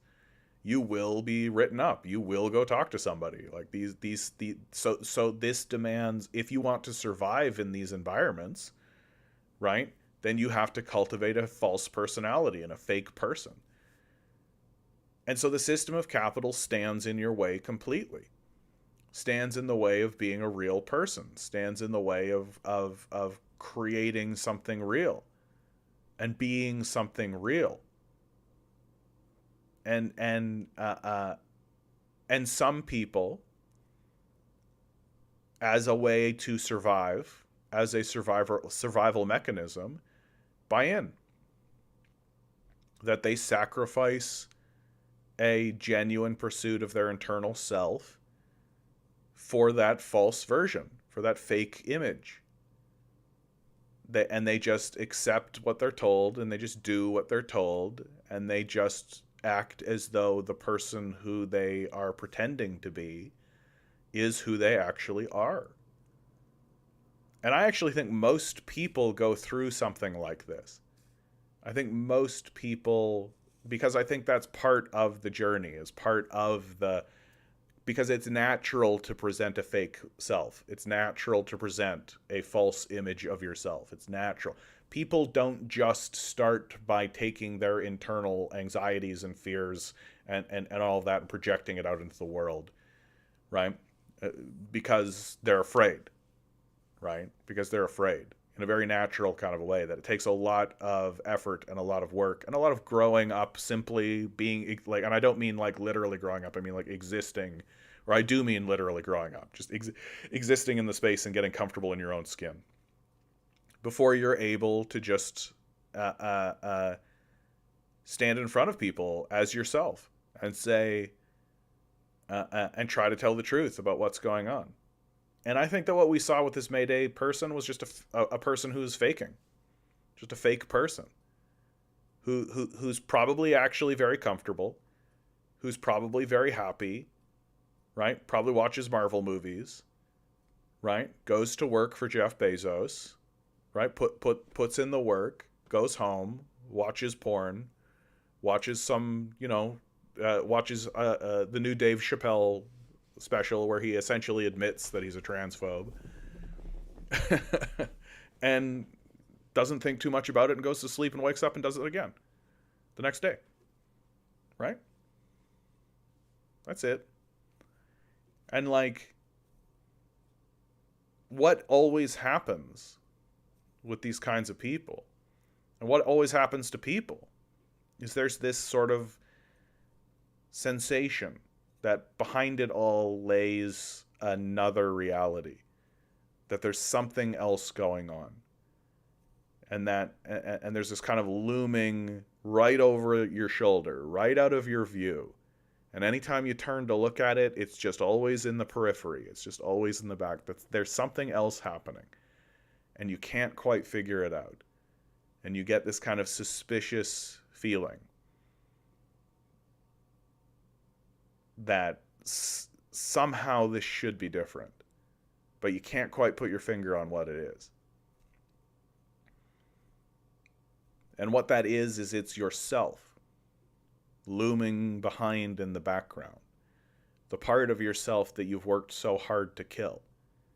That can't be killed. That's looming in the background, saying, there's more going on.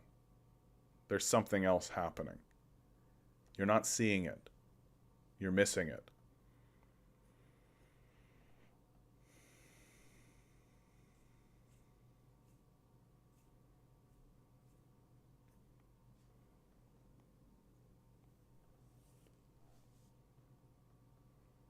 Like, I can think for myself, like, I used to work in a toy store. And to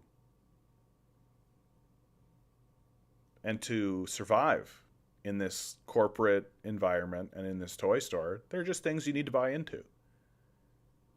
Right? How am I feeling right now? I feel tired. I feel tired, physically tired. But I feel a sense of clarity. I feel like I think this is another thing, Bread Bunny. Like I was talking yesterday about the tarot and that kind of thing, and I think that's another thing about the purging, the sense of the purging that I want to go through. I feel like I've been doing a lot of mental purging recently, and a lot of existential purging of just like let's be rid of all of this nonsense. Let's be rid of all of these pretensions. Let's be rid of the grief. Let's get to that place of acceptance. I've been feeling that a lot recently. That the stages of grief are denial, right? Which we see a lot of denial. We just saw some pretty major denial in the chat today. Denial, bargaining, anger, depression, acceptance. And when I look into the world and when I look at what's going on in the world, I think to myself, I can no longer be angry. I can no longer bargain with it. I can no longer be depressed about it. I have to accept it. That as I look into the world, I just have to accept it as it is. And that requires me to simply let it all go. To just detach from it. To no longer have a personal stake in the outcome. To no longer be affected or interested in it on a personal level. And I feel like that's what I've been going through for a while now. And that very recently I've found mechanisms by which I can actualize that to a degree. And certainly some things are more difficult to achieve that with than others. And I think that's why, like, I have this sense of patience for people. And I have this sense of patience, especially at this moment, at this time, right now. Because I don't have a personal stake in it. I'm mainly just curious about why people think the way they do and why they're saying the things that they're saying. And I have my lines, obviously. If you're a Nazi, you go away. If you're going to deny the existence of reality, you go away. Right? I'm not really interested in talking to people who are delusional. Right?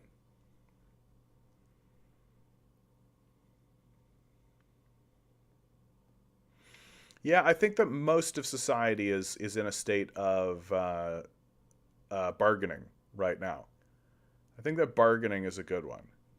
That What's a good thing to show right here? Yeah, let's stick with this one. I think bargaining is a good one.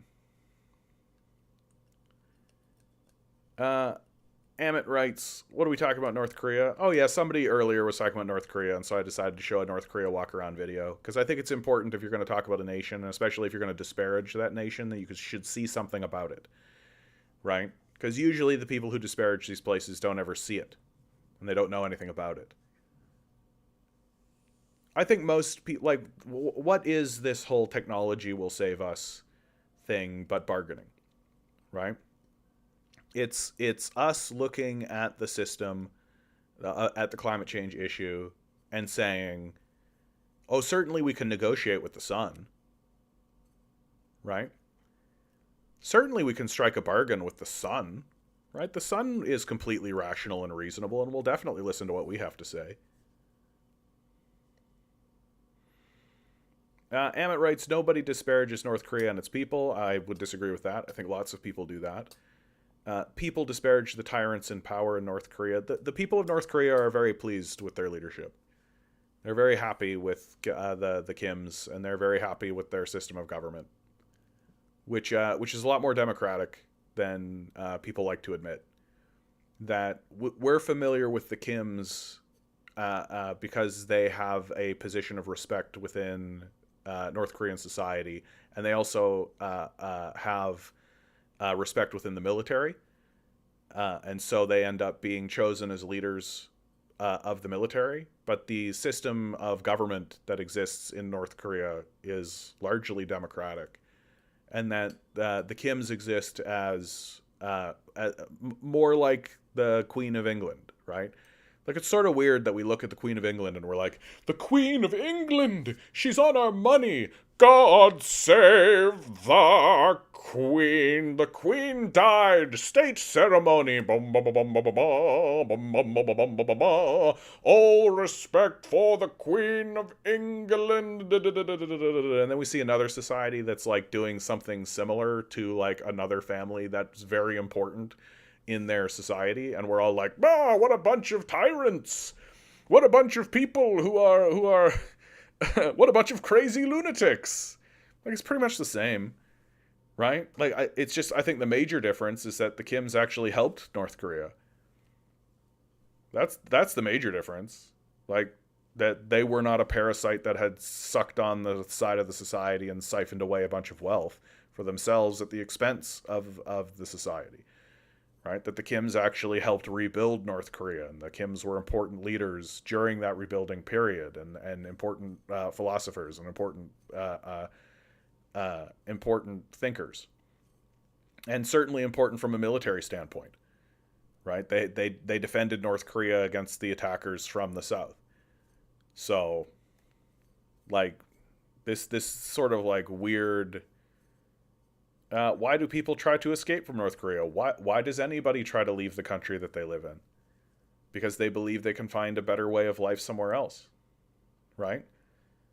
That's how people think, and that's how people operate, and that's what people do, right? So it's just that when it happens from North Korea, it's because they're fleeing the dictatorship of North Korea. I think that we should go back. Yeah, this is good. Just a random. I haven't seen this video, so let's take a look at it. 4, 3, 2, 1. Clonk. Oh no, this is going to be a bunch of. Traveled to North Korea, not the shorts. This is the only real good walk around video. I feel like. Yeah, street walking. Street. Yeah, here we go. Here we go. This is only like 3 minutes long, but oh well. The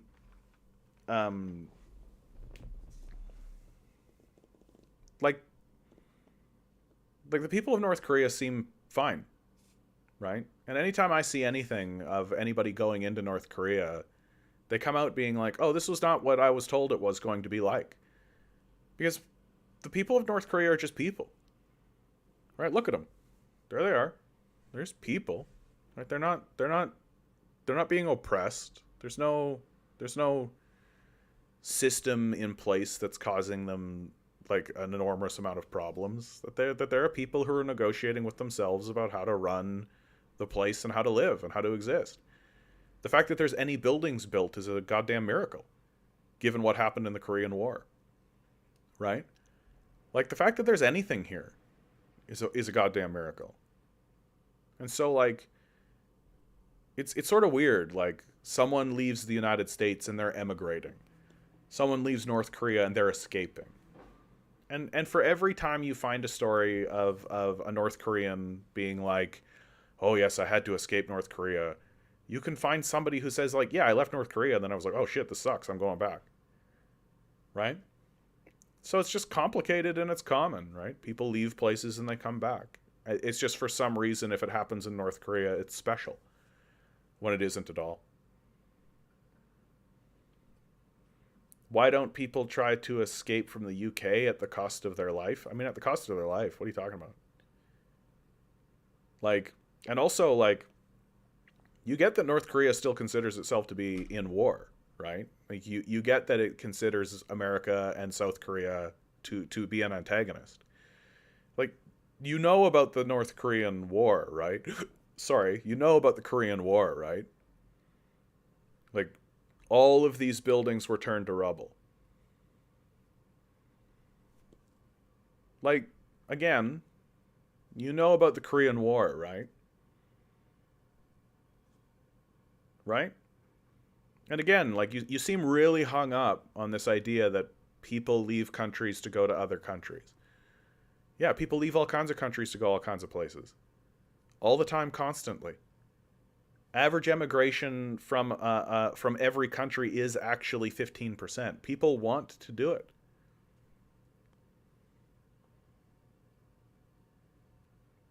Amit, you just seem like dead convinced that like, so there is a war, but it's a dictator that's taken power, even though regular elections are held.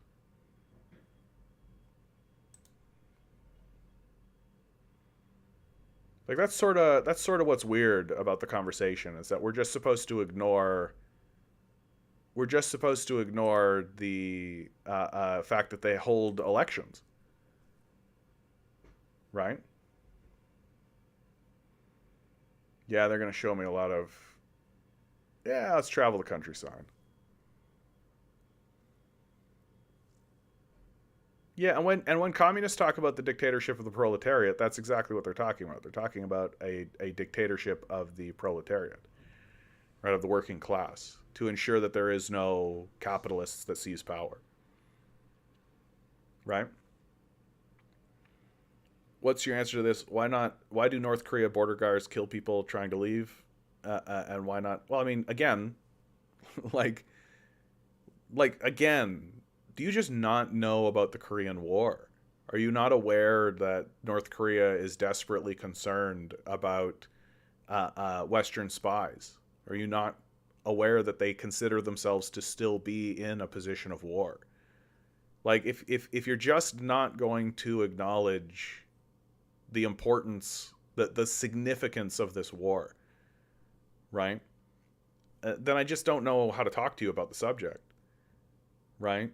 That literally every building was turned to rubble in North Korea. 20% of the people living in North Korea were killed. It's considered a massive disaster for the people of North Korea, as it should be, as you would consider it to be. And this is all within living memory. Within living memory, every single building you're going to see in this video was rubble. That it didn't exist. That everything you're seeing in this video I'm showing you right now was built within living memory. So you have a society that is very explicitly rebuilding itself from nothing. That it was reduced to rubble.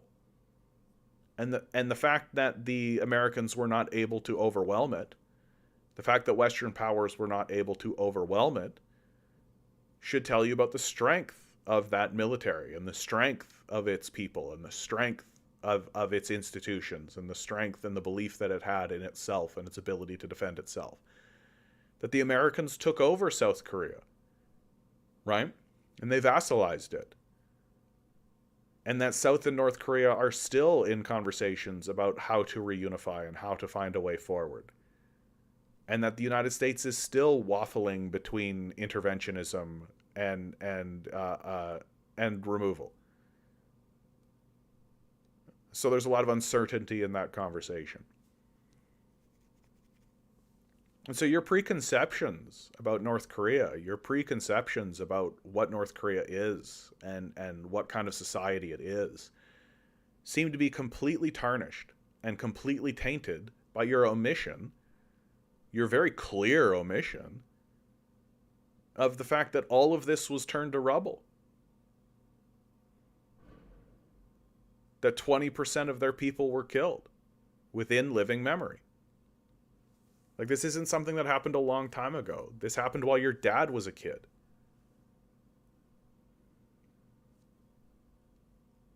Like, and here it is. I wouldn't describe this as a failure. I wouldn't describe this as dystopian or weird or odd. Look, they have roads. Look, they've got infrastructure. Look, they've got buildings built. They've got farmland. They've got a thriving, vibrant society that looks as though it has... There's no sign of war here. There's no sign of the destruction. There's no sign of it. Because the people came together under communist principles and rebuilt and have done so successfully. And why is there tight border security? Because they know what the plan from the Americans is. They experienced it. There are people alive today who experienced it. They know exactly what America will do to them. They know exactly what they could do to them again. And when they look out into the world and they see what America is doing in a place like Gaza, they know exactly what America could do to them. So yeah, they're going to be a bit skeptical. They're going to be a bit skeptical when people just want to, oh yeah, I'm just going to go talk to these Americans over here. Nobody pay attention to me. Okay. What are you doing over there, bud? Right? Because they know exactly what can happen. They know exactly what can happen to their beautiful homes. They know exactly what can happen to the fields that they have grown crops on. They know what can happen to their roads. They know what can happen to their dams. They know what can happen to their skyscrapers. They know what can happen to their recreation halls. They know what can happen to their schools. They know what can happen to their hospitals. Why? Because there are people alive in Korea today who experienced what can happen. They know what the Americans will do. And for you to just ignore it is disingenuous at the highest possible level. The people of North Korea have built a highly successful society under the jackboot of capital. And as long as you keep pretending that the Americans are not threatening to destroy this place at any fucking moment, then you can just believe what you like about it. Those of us who want to acknowledge reality, those of us who want to acknowledge history, those of us who want to live with a clear mind that accepts facts and evidence and reality, understand that the North Koreans are doing very, very well. And are really rooting for them to continue doing really, really well. All of these buildings were not here when my dad was a kid. All of this was rubble. Destroyed by American warplanes. All of it. This road was rubble. That building was not there.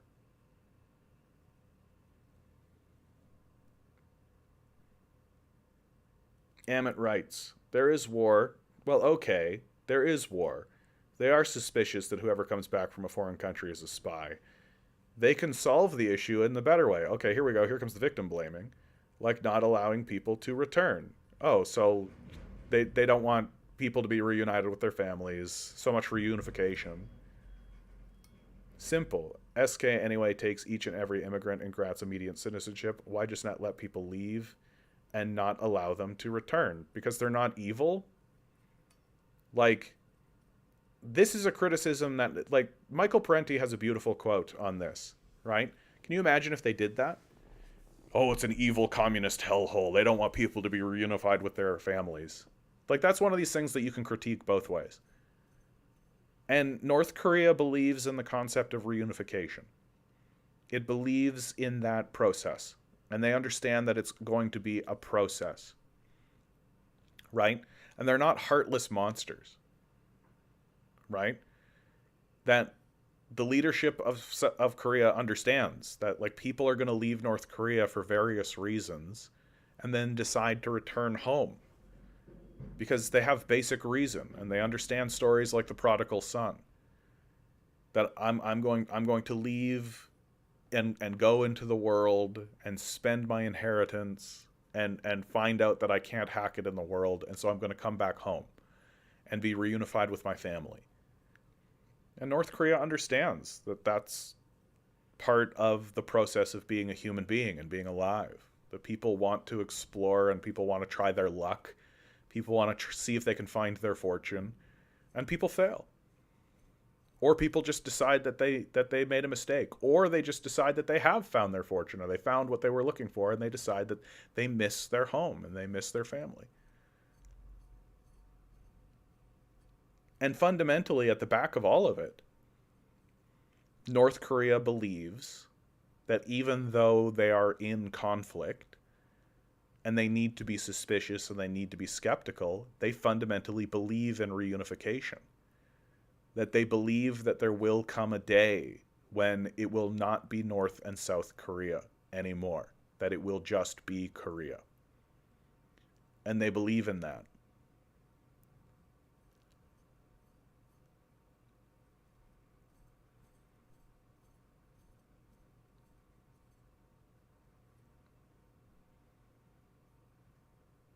I hope I'm alive for that, you know? I really do. I hope I'm alive to see the people of North Korea and the people of South Korea put their differences aside. Put aside the cultural differences that have come between them. Put aside the American war that was thrown their way.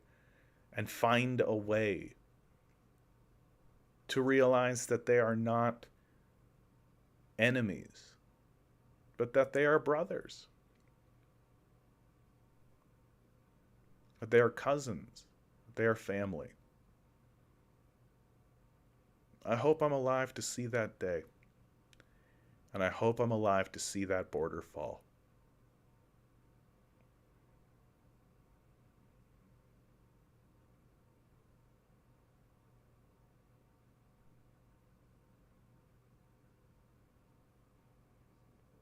What a beautiful place this is.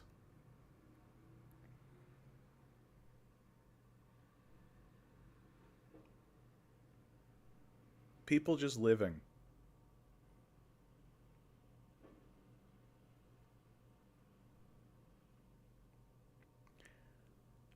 The only thing that I have to say about North Korea is that I wish they'd stop using that goddamn mint green color. See it? There it is. They use it everywhere. They seem to think it's an important color. So I don't want to disparage them. But I do want to say, for my own personal taste, what the fuck up with this mint green? It's everywhere. There it is. Right? Look at this. Look what's going to happen here. Look at this fucking mint green shit here. What kind of rational society, what kind of great society would dare to use such a gaudy, garish color such as mint green? These people are godless, I tell you.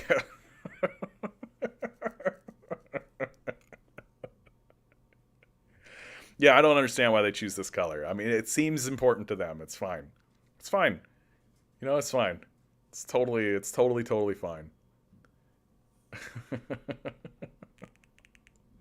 Just every time I see it, I'm just like, oh man, guys, you're not helping. You're not helping the cause of international communism here. Your whole Zhush communism thing is like, it's tough to sell.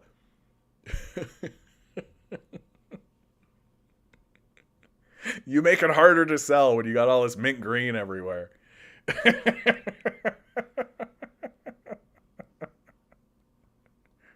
There's a nice looking building right there. That build. Oh, of course they cut away from the like one really nice building. Fucking more mint green. Fuck. What is North Korea's problem with an entire family leaving together in a caravan to South Korea and swearing to never return? Like, what's the problem with uh, uh like what's the problem with people who are in conflict? Like, I'm trying to really create an example that would really make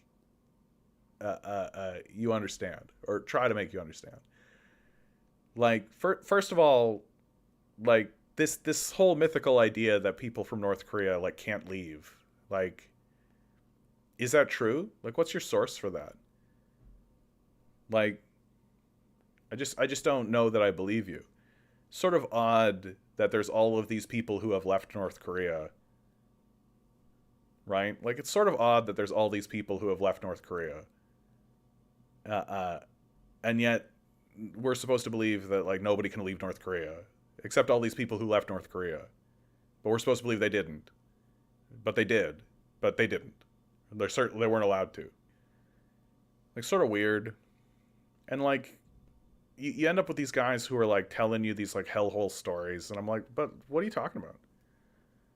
Like, I have eyes, like I can see, right? And you end up with like weird little propagandists, right? Like, what was the name of that woman? What's the name of that North Korean woman who's just like so obviously a fraud? She went on Joe Rogan, and Joe Rogan talked to her, like, Yoon Park, right? Like, these people are frauds. Like, they tell such obvious bullshit, like like such obvious lies that are so easy to penetrate. Yeah, Yeonmi Park, yeah, like so full of shit and so obviously full of shit.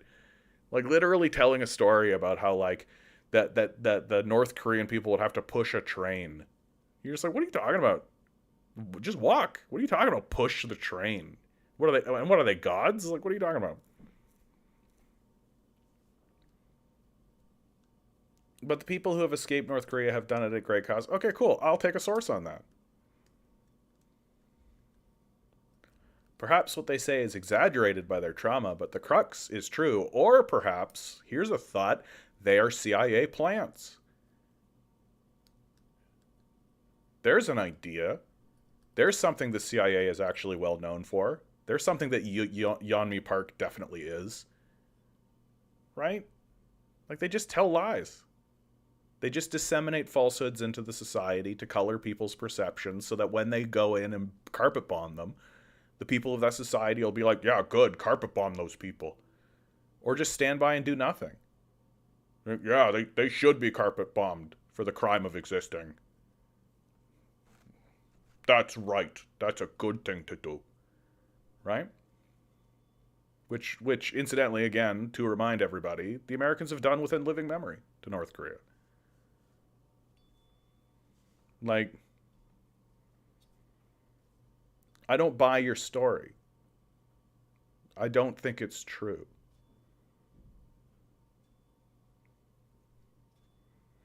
I gotta use the washroom for 1 second, guys. I'll be right back. I'll leave you with the beautiful landscape of North Korea.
Yeah, South Korea pays defectors like $1 million, takes them on media tours. Yeah, that's just kind of what I was thinking about Oopzilla. Like, one of the strategies of the West is to offer big money to defectors in order and get those defectors to just tell a story that they'll often just give them, right? Like that's not uncommon, and it's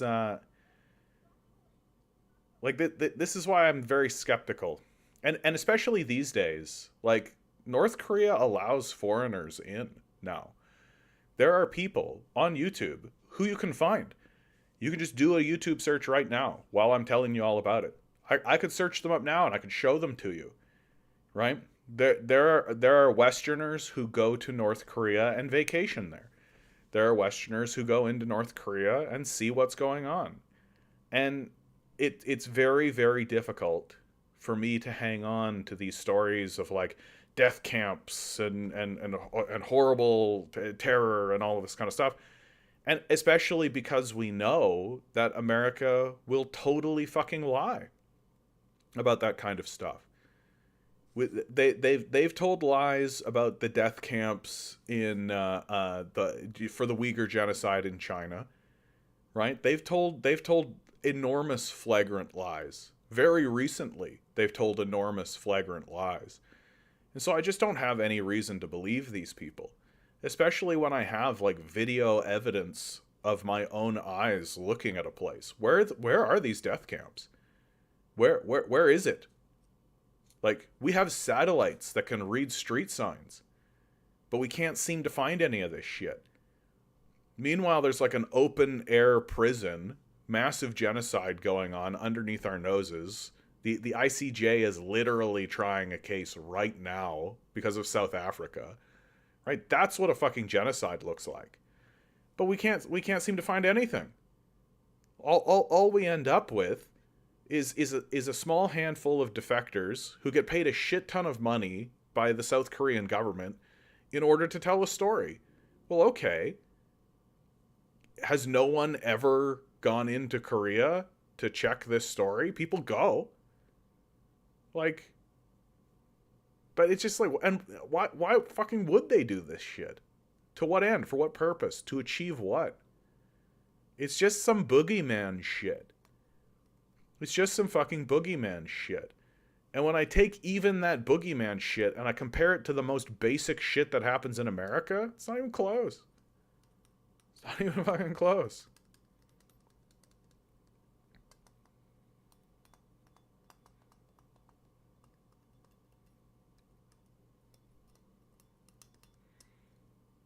Why are they defectors? Because they're willing to tell the story. That's why. Right? Like the answer's in your question. Why are they defectors? Because they're willing to tell the story. Because they're willing to go on Joe Rogan and talk about how in North Korea was so terrible, we had to push trains. Right? Because they're willing to lie to you.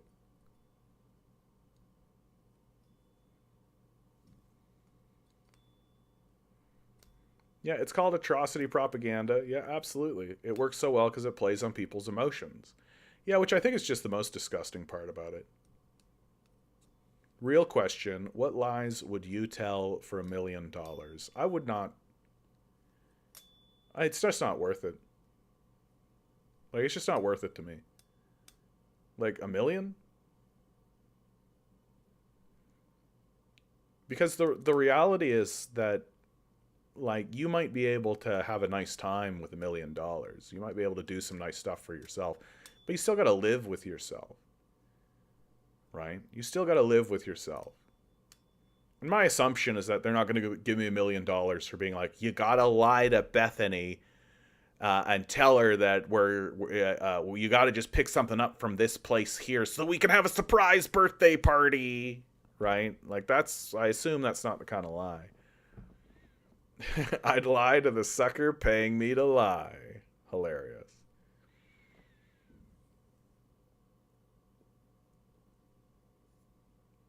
South Korea is so much more free than North Korea. Are they? By what measurement? I think that you can watch a movie like Parasite and sort of see the lie there, right? Or the delusion, because I don't think you're trying to actively lie, right? That in North Korea, everybody gets what they need for survival. That's part of the uh, uh, insistence of the society. Whereas in South Korea, everyone has to work for the rich. And so you have to sell yourself to rich people, which was perfectly captured in Parasite, if you ask me. That this freedom that the South Koreans are experiencing is the freedom to pick which color bag they want their groceries to go into. It's the freedom to dye their hair purple. It's the freedom to decide what flavor of Coca-Cola they want to ingest. Right? It's a sort of illusionary freedom. It's kind of brand-based freedom. Right? But at the end of the day, you still sell yourself to a rich person. Like what freedom really lay in that?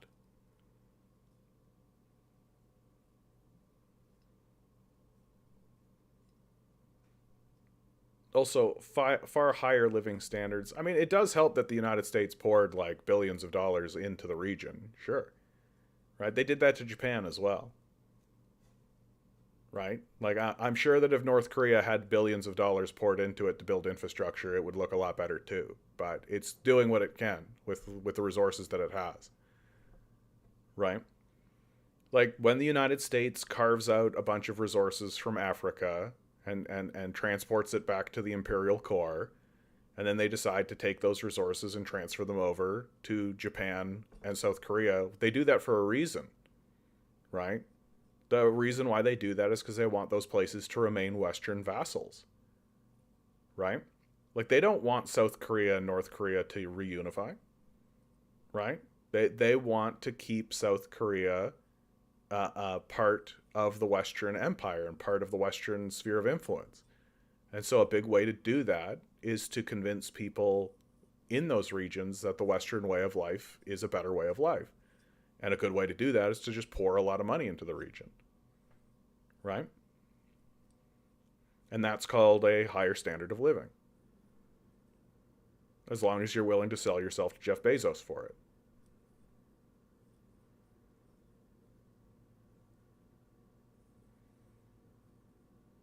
You speak as if the Western way of life is inherently bad and all other ways of life are good. It's because the Western way of life results in genocide. Like actual real genocide. Not the fake phony genocide. Right? That the Western way of life results in the extermination of indigenous populations. It results in overt and obvious, very straightforward slavery practices. Not like esoteric slavery practices like wage slavery, but straight up chattel slavery, we own people slavery. Uh, and most importantly, it results in just very straightforward, one to one, clear minded genocide. That's what the Western way of life results in. And so, yeah, I do think that the Western way of life is inherently bad because the Western way of life is extraordinarily destructive and chaotic. Because Westerners worship three things primarily: they worship money, they worship themselves, and they worship chaos. Those are the three aspects of the capitalist death cult. The name of the show is Capitalism is a Death Cult. So yes, I do speak that as if the West is the Western way of life is inherently bad. That for all of the benefits that people enjoy in the West, all of the burgers that they eat, and all of the iPhones that they watch, and all of the games, and all of the porn, like all of the Marvel movies, all this kind of stuff. Well, that's not happening uh, uh, because capitalism is delivering this free, open, wonderful society. It's happening because we're literally cleansing this land. That we're literally sending children into cobalt mines. Like that's how the thing actually works. That's the actual making of the sausage. That we go into regions like North Korea and level it and enslave their populations and throw them into mines. That's what we actually do. That's how it actually works. Right? And as long as you're only willing to look on the one side of it, as lots of people are, right? Lots of people are just happy that they have these burgers and they're fat and they don't have to work that hard and they're happy to sell themselves to Jeff Bezos. And they're happy to sell themselves to Elon Musk, right? Because they don't really have a sense of self, that they just love Marvel movies and stuff, right? That their sense of self is defined by Star Wars, right? That as long as they get to gripe about how bad the most recent movie was, right, then that's their sense of self and that's who they are. And they don't really have a sense of culture or community or an idea. They've been so atomized from reality and so atomized from nature they think that like this shit is what matters, right? And you see something just simple and plain, not offending anybody, not hurting anybody, not causing anybody any problems, and this is the problem. What a crisis. What a major crisis that there's a group of people just living peacefully, not causing anybody any problems whatsoever. Horrible dictatorship that we should all be terrified of. Like, what are you talking about? Genocide and slavery are are human universals comedy? No, they're not. No, they're not.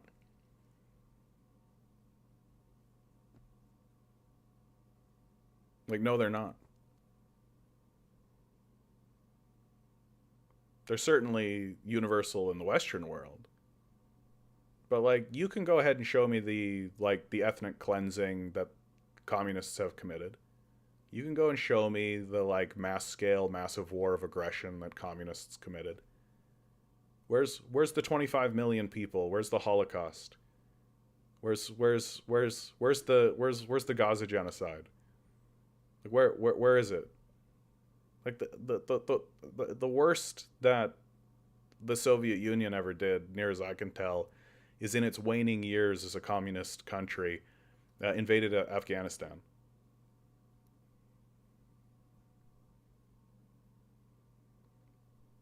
You know the level of oppression of the lower casters in India. Right, I'm not a theocrat. Well, come on. The West perhaps did it at a larger scale because they simply had larger means. Yeah, they industrialized it, right? Which, incidentally, like what was going on before they industrialized it? Well, you had feudal serfs, right, who were living an agrarian life. And what did the capitalists do? They forced them off the land and forced them into factories. You can read William Blake. He goes right into it, right? Like, I'm not trying to say that it's exclusively a capitalist thing. I'm not trying to say that humans don't do it and that it doesn't happen. But what I am saying is that certain structures and certain societies incentivize it and reward you for it, and certain don't. Right? Like that's just the truth of it. That the system of capital rewards you for being a genocidal slaver. You get massive rewards for doing it. You get accolades. You get awards. If you're Henry Ford, you get the Iron Cross from the Nazis. Right? Like, I'm not trying to argue that there aren't bad people who do bad things in humanity, or who abuse their power, or who try to gain power from other people, right? But that the system of capital does so systemically, and that the system of capital inevitably results in it by design.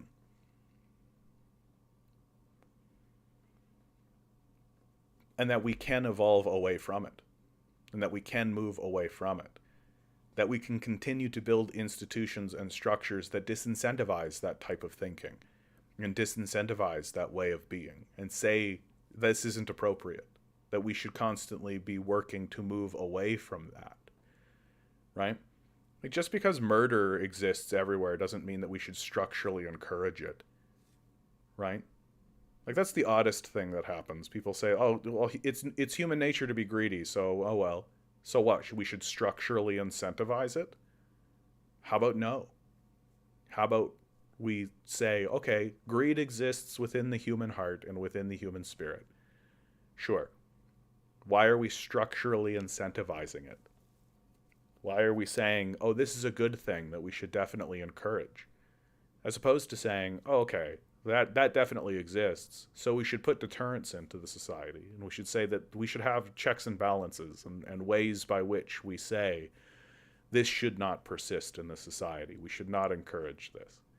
That we should diminish this. And we should look on those who seek to encourage it with a very skeptical eye and say, no, no, we should be building a society that is full of people who understand that greed is very damaging. Just say that you are not a liberal. I'm not a liberal. I'm not a liberal. What are you talking about? I'm a communist. The name of the show is The Canadian Commie. This is not for show. That you are willing to sacrifice freedom and individual autonomy for the sake of bringing down the capitalist rich. Well, what's this freedom that you're talking about? The freedom to do what? The freedom for what? The freedom for what purpose? To what end? What freedom? What freedom does a person have who does not have access to food and shelter, but must sell themselves to the rich? What freedom exists in that arrangement? What choice does the worker actually have? They have the freedom to send out their resume and take whatever job comes their way. That's the freedom that they have. They have the freedom to take whatever is offered them. I suppose they have the freedom to re-educate themselves and plunge themselves into debt in order to scrabble forward in the hopes of a better life. But at the end of the day, their freedom rests in whatever is offered to them by the people who withhold food and shelter from them. That's the freedom that you're talking about, I think. What's this freedom you're discussing?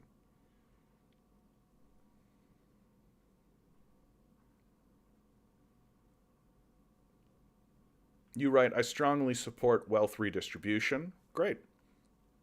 The issue I have with most wealth redistributionists is that the system of capital will naturally regress back to wealth being held underneath fewer and fewer hands, and that the people who have the most money will always alter the system to gain more money for themselves. That's the major issue I have with most wealth redistributionists.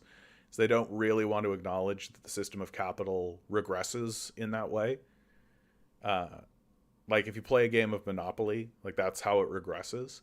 And the idea that you're just going to put a law into place and that'll do it, it's like it doesn't actually happen that way because the capitalists bribe the politician to change the law, as we are seeing in America very clearly. I just don't support the banning free exchange of information. I think that I can agree with you on that count. People should be allowed to exchange free information with themselves, but that always exists in like a perfect vacuum, right? And that kind of thinking always seems to disinclude the idea that there are bad faith actors that are trying to kill you, right? Like that's usually what happens when people start talking about places like China or places like Korea, for example, right? That we tend to omit from the conversation that there are bad faith actors that are trying to destroy the society, like that, and that's just a real thing that's definitely happening. And if you just omit that from the conversation, then you can pretend as though these places are these dystopian nightmares and that they have no legitimate reason and that all information should be free and that there's no such thing as bad information, when there's definitely such a thing as information that is that can be used for nefarious purposes. Like I think that that's just true. And so having a bit of discernment, I think, counts, especially when you're under the threat of invasion. But in a vacuum, I tend to agree with you that free information is a better way to be. So it's a better society and it's a better thing to have. And and the hope is that you can build a society in which the scarier information that exists out there is simply disincentivized in its use. That people just don't see a reason to use it because it's because the society is fulfilling all of their basic needs and fulfilling maybe more than their basic needs, and so they have no reason to use information in such a way that it might harm others. I think the West, with the wealth that it has a moral responsibility to make investments in all poor countries. Yeah, I think that that's a good position to hold, right? At the very least, I actually think that uh, uh, let me rephrase that or reiterate that. I actually don't think the West has a moral responsibility to invest in other countries. I think the West has the moral responsibility to leave other countries the fuck alone. Because the West has shown that when the um, Compton, you're hilarious, dude. Yeah, Compton's really nailing it there, actually. Um,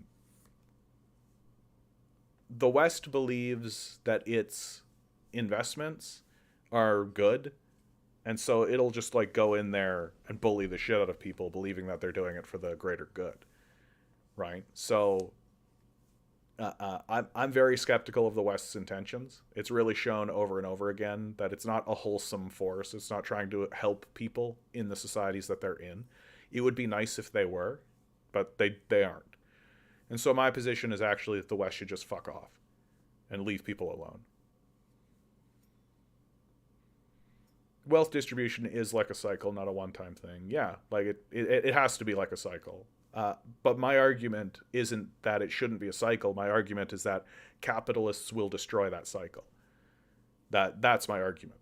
That capitalists will eventually accrue enough wealth to be able to bribe politicians, to corrupt the system in such a way so that any limits to their wealth will be regressed and destroyed. That maybe you can keep it in place for a generation, maybe even two, but eventually the capitalists will break it apart because that's how the system of capital works. Combat bad speech with more good speech, a classic Joe Roganism, right? That's what good speech beats bad speech, and I think that we're seeing pretty clearly that that's not true, right? That's a nice thought, and it's a nice idea. Combat bad speech with good speech, um, but I think that there are realities that have shown over and over again that that's not true. That it is not the case that you will say your bad speech and I will say my good speech, and then the most reasonable position wins, and everybody comes to their senses and goes, "Oh, goodness me, what, you're correct," right? That's not actually what happens. And the belief that good speech beats bad speech sort of assumes that the bad speech actor is just mistaken or is a good faith actor who has a bad position, right? When like Nazis are not good faith actors, they're not speaking in order to, and in fact, and Nazis wrote very prolifically about this fact that they do not engage in discourse in order to find consensus or be convinced. And in fact, they tend to delight merrily in muddying and causing strife within the discourse on purpose, uh, and will tell you outright that the way to defeat them is by smashing them. Because when Nazis stand up and speak, they only do it for two reasons. The first is to terrorize, right? To spread terror within the society. And the second is to recruit, to find like minded people to come under their banner. So the idea of good speech beats bad speech is I understand why people think this way. I don't hate people who think this way, because I think that it is at least a stated principle, and it is at least an idea. And I think that the people who have that stated principle and have that idea are good faith actors who are trying to find a way through the discourse in a way that is not disingenuous. I think they're being honest, right? I just think that they're wrong, because I think that there are bad faith actors who who blur the line purposefully between violence and speech, and who try to find a way to inflict the maximum amount of terror through language, which is perfectly possible, perfectly possible. And so to platform these types of people, and I mean, we can be very clear about who we're talking about here. Like when Joe Rogan platforms a Nazi like Matt Walsh, and that's not hyperbolic to say. Matt Walsh is a Nazi. If you go to his Twitter, the label that he gives himself is theocratic fascist.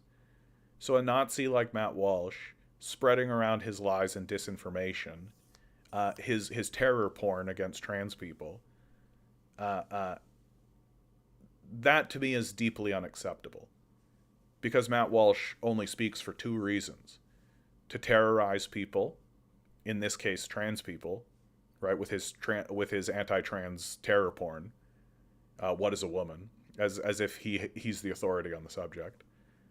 Uh, uh, and to recruit, so that he can, instead of just terrorizing through speech, he can actually start kicking in people's doors, right? So I don't agree with this concept.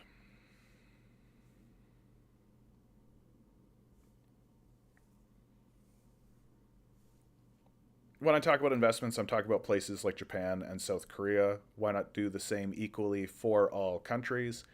Because many countries don't want you there.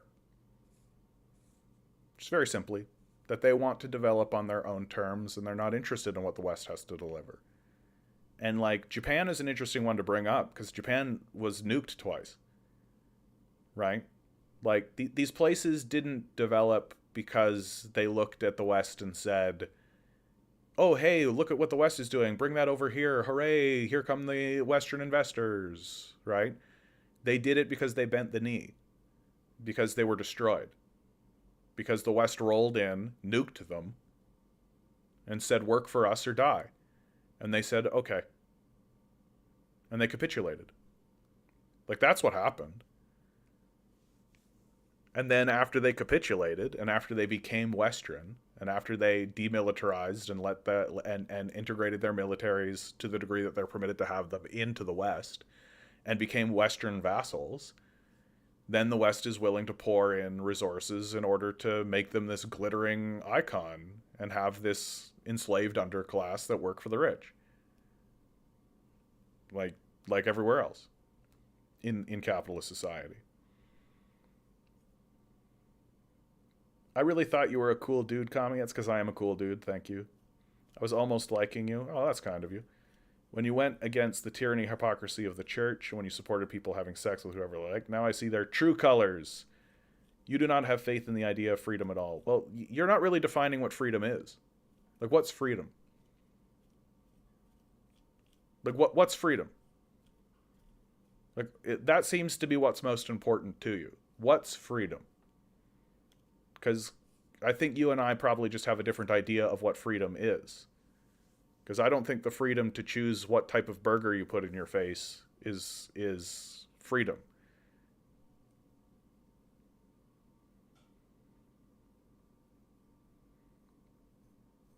And this quote that you're using here, Amit, "I'd rather serve in heaven than reign in hell." Oh, never mind. Sorry. You're saying "I'd rather serve in heaven than reign in hell," which is an inversion of what Lucifer says in Milton Friedman's Paradise Lost, which is a great, story. I should go back to it, actually. Freedom is the ability to do absolutely anything that does not infringe on anyone else's space. Okay, well, then by that then by that estimation, I'm not free. I experience. I'm not experiencing freedom. Not in this system. Not in this system of capital. Right? Like, my experience with freedom, with my experience with this society, has been very clearly. I'd like to go to. I'm going to go to China. My experience with this society is very clearly, um, yeah, is very clearly that I work primarily. Most of my life has been working for uh, uh, rich people, selling myself to rich people. What does the West not allow you to do that does not infringe on anyone else? Like, the West doesn't allow me to lay in a field and stare at the sky. Like, I have to go to work, right? Like, again, just like you omit war, you omit work. You omit these jobs. That you sell yourself and I sell myself to the system of capital, right? And it's just sort of assumed and baked into the way that you think that that's totally fine, that that's freedom. That's pretty true of every system of government and economics. I mean, is it? Like, is it? Because I don't think so. Feudal serfs had more time off than we do. Like, anthropologists have done these studies. Feudal serfs had more time off than we do. Feudal serfs had more leisure time than we do. Like, if the measure is being able to interact in the society and do what you like, well, then feudal serfs were able to do a lot more than we are. If that's the measure.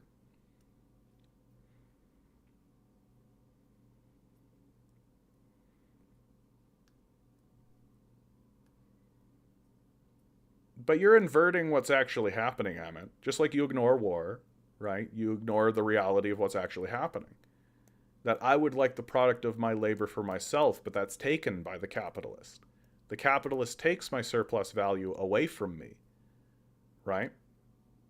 And instead of allowing us to work in the agricultural system to grow food that we then have access to, it's only 2% of the society that's involved in the agricultural society, in the agricultural system, right? Like, the amount of labor that would actually be needed to actually make this thing work, to actually make the society function, is actually really small.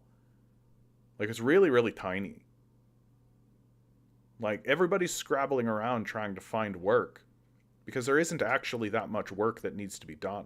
And so we have to invent pretend jobs.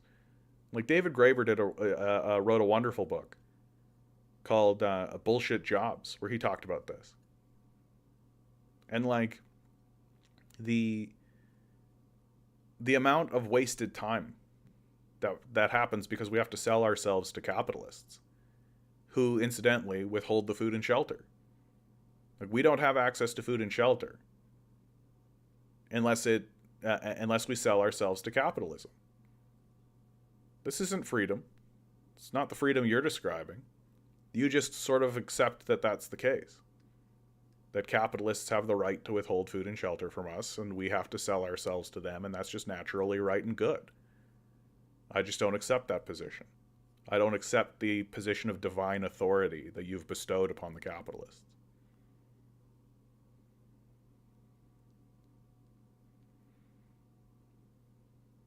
Yeah, I would say that you're a liberal, Emmett. Like, you ignore a lot of reality, I would say. Pro-capitalist, right? Marco writes, dudes worked from sunup till sundown during the summer. Yeah, it's called farming. I grew up around farmers. I know what farming looks like. Like, and I got to tell you, those guys, they had a great time. And you know how I know? Because they knew that what they were doing was valuable and important. They're making food. And they knew that we've got to work during this period of time. This is where the food comes from. This is important, right? People connected to the land, people connected to what's going on, people who understand that what they're producing is not just a luxury commodity, not just something that makes people like happy, but absolutely crucial and absolutely necessary for the survival of the society itself. That if these crops didn't get planted and if these crops weren't grown, we would all die. And then what happened? Right? Most of it was automated. Right? Like, if you want to see why automation is going to be a total disaster in this society moving forward, like why AI and all this kind of stuff is going to be a total disaster for this society, you just need to take a look at the automation revolution that happened in farming. It used to be like 70 to 80% of the society needed to be farming. And in the space of a single generation, like literally my dad's generation, right? Like literally my dad's generation was 70 to 80% of the society was in agriculture. That's how much labor power it took to manufacture and make the food for the society. Well, because of automation, because of the industrialization of farming, it's only something to 2 to 3% now, right? That's a significant decline, a dramatic decrease. And what happened to all those people who were involved in agriculture? They were fired. They were told to go find other jobs, right? So you have this burgeoning um,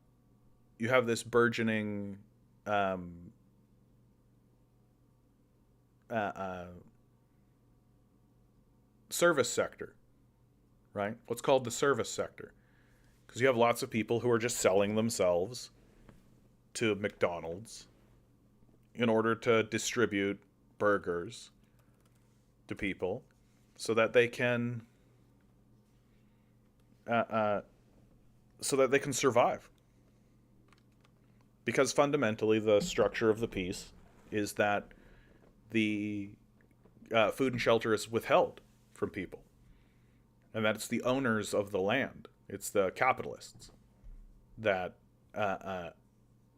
that actually get the benefit, and not the workers. And it never was the workers. And so when automation comes through again, we have this AI revolution, the same thing will happen. You'll just have mass layoffs, right? And all of those people will just be told, go get better jobs. And many of them will just leave. Emmett writes the classic question. One last question before I go. Why don't people from the West who supposedly enslaved by the capitalists try to escape and emigrate to a communist country like China or North Korea? Which direction does immigration happen in? East to west or west to east? So that's two questions, right? So you've got, why don't people move to places where they don't speak the local language, they don't know anybody, they don't have the money to move in the first place? So I think that's self-evident. I think the answer to that question is fairly self-evident. Why don't people move to the moon? Like, why don't people like why don't people who have no money buy a plane ticket? I think it's pretty self-evident why that's the case. But the actual reason, the reason that I have, is that unlike you, I'm not an individualist. I don't view myself as a separate thing from the society that generated me or gave birth to me. I'm not seeking to turn my back on people, especially in their darkest hour. That I think that our society can be improved, and I think that there's a method by which there is a method by which it can be improved. And I'm not going to be able to influence my society or influence the place towards the path that I think is correct by leaving it. Right? I'm not just in this for myself, because I'm not a individualist. I don't see my place here as how much can I consume for myself before I die. Right? I see my place here as part of a much larger picture and part of a larger society, and I'd like to try to help that society. And this is the path that I am on in order to attempt to push the needle in whatever direction I can. This is only part of the work that I do. But I can't do the work that needs to be done by leaving. It's just,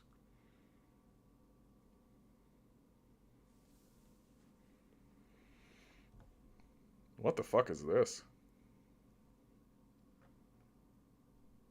The homeless have been killed in order to achieve the idea of society. They kill the individuals with imperfections. What are we talking about? What's happening? Yeah, source, trust me, bro.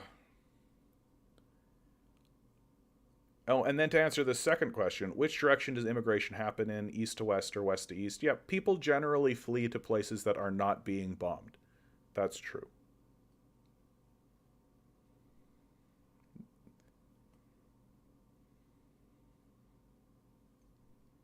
The UK and US have struck Yemen with missiles. It's on.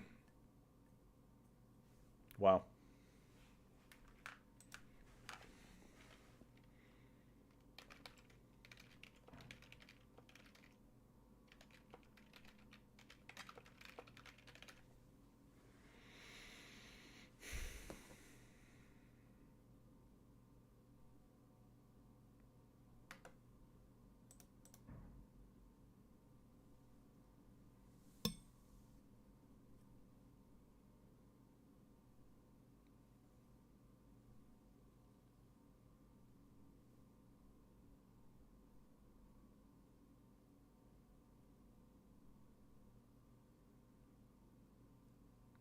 I don't think that your theory is going to bear out.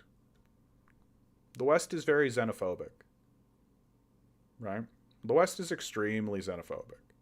Like it's not going to listen to what other countries think about anything.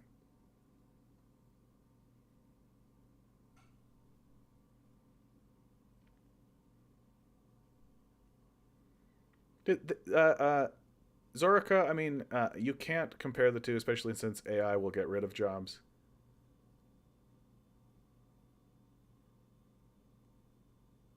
Yeah, of course unemployment increased because of automation and the industrial revolution. Like of course it did. And we just made up new jobs. Like we just made shit up because we had all these unemployed people and we had to do something about it. And there's literally a period of time in the United States where they had to do make work programs, right? Like the New Deal had that where it literally was just show up and dig a hole and fill the hole and we'll pay you. Like because they were dealing with this exact phenomenon that I'm talking about right now, right? Of course it increased unemployment. What are you talking about? US British militaries launch massive retaliatory strike against Iran backed Houthis in Yemen. US and British militaries bombed more than a dozen sites used by the Iranian backed Houthis in Yemen on Thursday, in a massive retaliatory strike using warships and submarine launched Tomahawk missiles and fighter jets, US officials said. The military targets including logistical hubs, air defense systems, and weapons storage and launching locations, they said. President Joe Biden said the strikes were meant to demonstrate that the U.S. and its allies will not tolerate the militant group's ceaseless attacks on the Red Sea. And he said the U.S. and its allies only made the move after attempts at diplomatic negotiations and careful deliberation. Yeah, right. The West, well known for its diplomatic negotiations and careful deliberation. These strikes are in direct response to unprecedented Houthi attacks against the international maritime vessels in the Red Sea, including the use of anti-ship ballistic missiles for the first time in history, Biden said in a statement. These attacks have endangered U.S. personnel, civilian mariners, and our partners, jeopardized trade, and threatened freedom of navigation. Associated Press journalists in Yemen's capital, Sana'a, heard 4 explosions early Friday local time but saw no signs of warplanes. 2 residents of Hodeidah Emin al-Salah and Hani Ahmed said they heard 5 strong explosions hitting the western port area of the city, which lies on the Red Sea and is the largest port city controlled by the Houthis. Explosions were also heard by residents of Taz, a southwestern city near the Red Sea.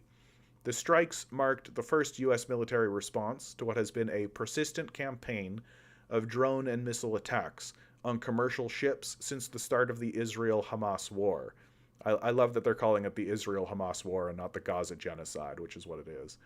And the coordinated military assault comes just after a week after the White House and a host of partner nations issued a final warning to the Houthis to cease the attacks or face potential military action. The officials confirmed the strikes on condition of anonymity to discuss military operations. Members of Congress were briefed earlier Thursday on the strike plans. The warnings appeared to have had at least some short-lived impact, as attacks stopped for several days.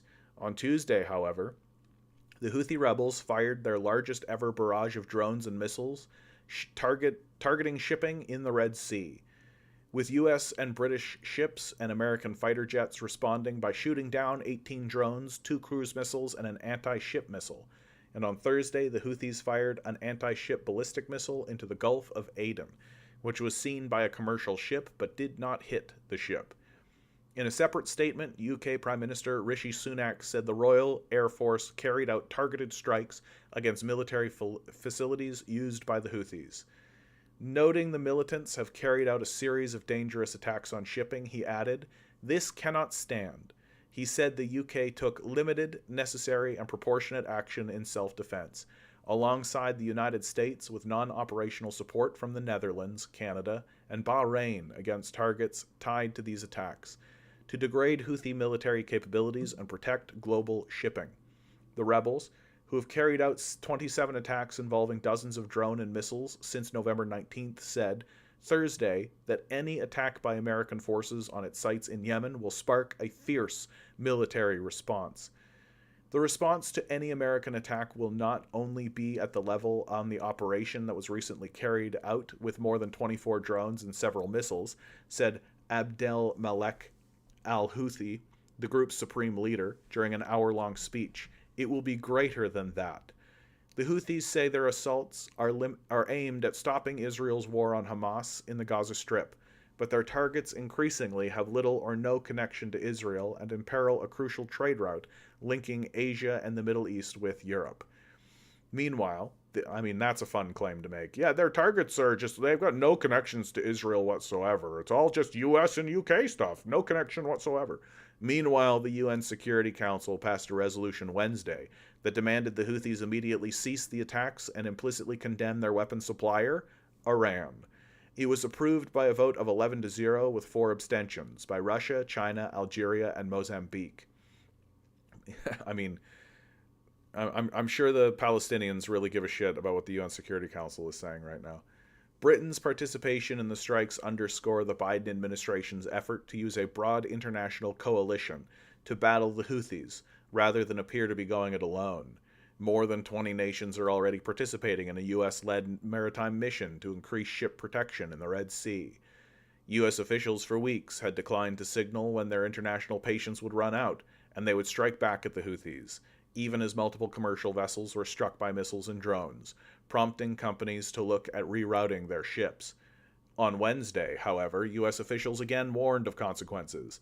"I'm not going to telegraph or preview anything that might happen," Secretary of State Anthony Blinken told reporters during a stop in Bahrain. He said the U.S. has made clear that if this continues, as it did yesterday, there will be consequences, and I'm going to leave it at that. The Biden administration's reluctance over the past several months to retaliate reflected political sensitivities and stemmed largely from broader worries about upending the shaky truce in Yemen and triggering a wider conflict in the region. The White House wants to preserve the truce and has been wary of taking actions in Yemen that could open up another war front.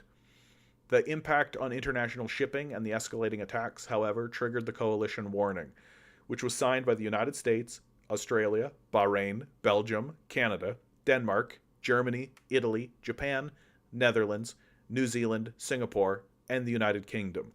Separately, the U.S. called on the United Nations Security Council to take action against the Houthis and warned their financier, Iran, that it has a choice to make about continuing to provide support to the rebels. Transit through the Red Sea, from the Suez Canal to the Bab el-Mandeb Strait, is a crucial shipping lane for global commerce. About 12% of the world's trade typically passes through the waterway that separates Africa and the Arabian Peninsula, including oil, natural gas, grain, and everything from toys to electronics. In response to the attacks, the U.S. created a new maritime security mission, dubbed Operation Prosperity Guardian, to increase security in the Red Sea, Bab el Mandeb Strait, and the Gulf of Aden, with about 22 countries participating. U.S. warships from those from other nations have been routinely sailing back and forth through the narrow strait to provide protection for ships and to deter attacks. The coalition has also ramped up airborne surveillance. The decision to set up the expanded patrol operation came after 3 commercial vessels were struck by missiles fired by Houthis in Yemen on December 3rd. The Pentagon increased its military presence in the region after the October 7th Hamas attacks in Israel to deter Iran from widening the war into a regional conflict, including by the Houthis and Iran-backed militias in Iraq and Syria. Let's look at the map.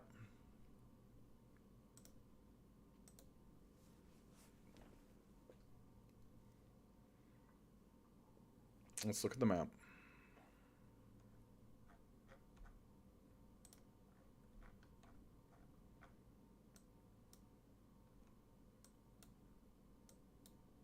So this is where it's all happening, right?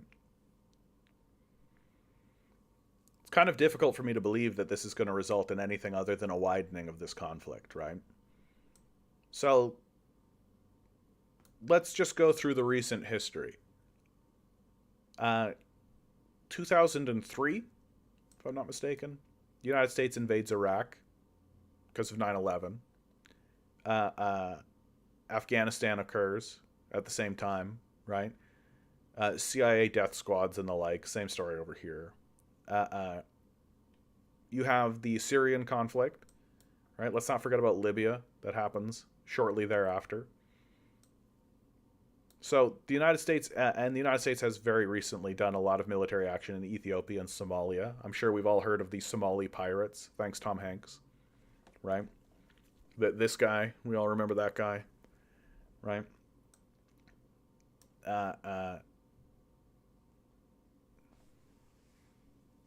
Oh yeah, for sure.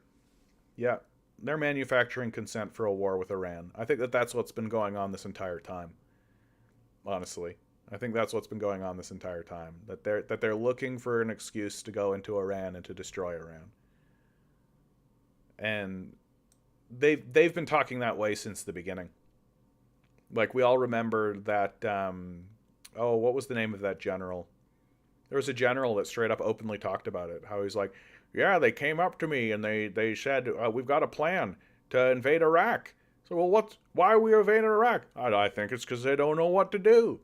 Well, and then I came back a day later and I said to the guy, are we still planning to do the invasion of Iraq? Oh, it's worse than that, he said. Oh, it's worse than that. Now they got plans to invade 7 regions in 7 years. Oh, and then he lists the 7 nations, all of which have been invaded by America during that time, and then he ended that list with Iran.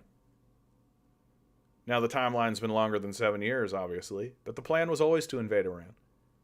It was always to get into Iran.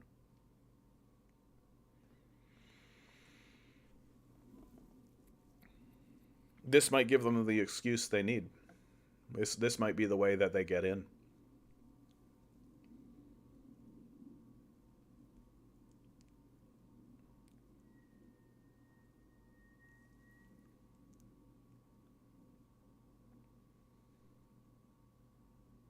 Iran's been doing a pretty good job of defending itself thus far. And I don't think that Iran is going to be easy picking. Right? Like, certainly America's going to get in there and blow some stuff up. Right? But, like, NATO can't win this war. Right? NATO lost this war. Right? NATO had to, they had to retreat from Afghanistan. Right? Like, it's very unlikely that they're going to do anything in here except destabilize the place. Which is probably the only thing they care about. Right? Because the goal, from the United States perspective, isn't to spread liberty or democracy. And I mean, sure, yeah, get in there and get some oil, right? Sure, resource theft. The United States well known for it. But I actually think this is all about disrupting the Belt and Road Initiative. Right? It's all about disrupting the Belt and Road Initiative. Right? How many times have I brought this map up? I need to find a better map than this. I just keep talking about it and I just never do it. So they've already done a pretty good job of disrupting the rail that goes from China all the way into Europe from this direction, right? That China can't get goods in from Moscow, Belarus, right? That this rail is disrupted because of the war that's happening here, right? Sanctions on Russia have kind of cut this off. The path from Minsk to Warsaw. Uh, uh, you can't get goods through, or if you do, it's at a high tariff. Well, they still have another way through, right? And or at least a plan. And again, this is a bit of an old map, so I don't know if this rail has been finished. But the plan was to get, you see the rail all the way into Tehran, and then up into Istanbul, and then up through, right? And so this, a war in Iran, would disrupt that, right? It would disrupt that rail line and make it so that now the Chinese can't get goods into Europe. And when the Americans bombed the Nord Stream pipeline, they made very clear that they're trying to sever ties between Europe and the rest of the world. They're trying to isolate Europe. They're trying to make sure that Europe cannot pivot, can't make a pivot towards China, because that's the threat. Because if Europe makes a pivot towards China, then America is actually isolated and is massively isolated. The issue, of course, is, from my perspective, is that as Africa begins to seek its own independence and seek its own federated organizations and seeks to grow on the world stage as its own organization, that's going to severely weaken Europe, because much of Europe's power comes from the colonial project that exists in Africa, right? All these guys celebrating, oh, all of the amenities that we get here in capitalism. Yeah, well, that's all coming from Africa, because it's a colonial project, and that colonial project can end, right? And if the colonial project does end, well, then Africa, like, what does Europe produce? What's Europe make? What's Europe do? The answer is fuck all. So if Europe doesn't remain connected to the global South in a meaningful way, and if it gets severed, then it's going to go down with the ship with America. And as we can see with what's going on across Europe, like literally we have the rise of fascism again in Italy happening. I showed a video yesterday where a bunch of fascists got together and were doing the Roman salute, right in front of the former headquarters of Mussolini. So we literally have the rise of fascism happening in Italy again. We've got far right people being elected in Norway. We've got the Ukraine war itself. We've got the United Kingdom basically being run by a Goldman Sachs executive at this point.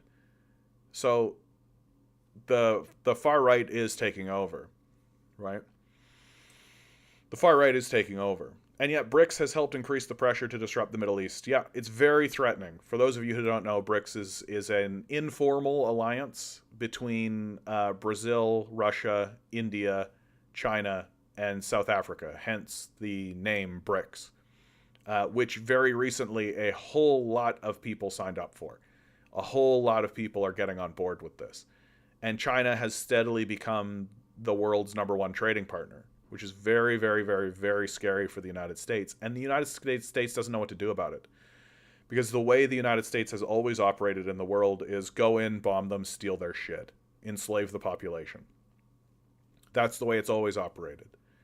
And the rest of the world is finally going, nah, brah? Nah, brah? Like, nah. Zakora writes, as a German, we do beer, bread, and cars. So, you think you're growing all of the ingredients for that beer? For the bread, I could believe. And what, you think all of the parts that are in those cars are coming out of German mines? Like the cars one especially, my man. Like, where do you think all those parts come from? Yeah, this is becoming a goddamn world war. I mean, I've made the argument that it's been a world war for some time now. Like, just nobody wants to stand up and actually call it. Yeah, you know what, Zakora, the second I said it, I was like, I bet those Germans are growing. I bet that they're like, we're happy to import the resources we need to grow to make car parts. But beer is sacred. We're not going to mess with that. We'll always have beer. Beer. Yeah, the moment I said it out loud, I just pictured like one of those Oktoberfest girls with like the 12 steins of beer, like walking around, with her boobs up. You know what I'm talking about? Yeah, you know what I'm talking about. The moment I said it, I was like, yeah, they've got that on lock. They're not putting nope. They're not importing that shit.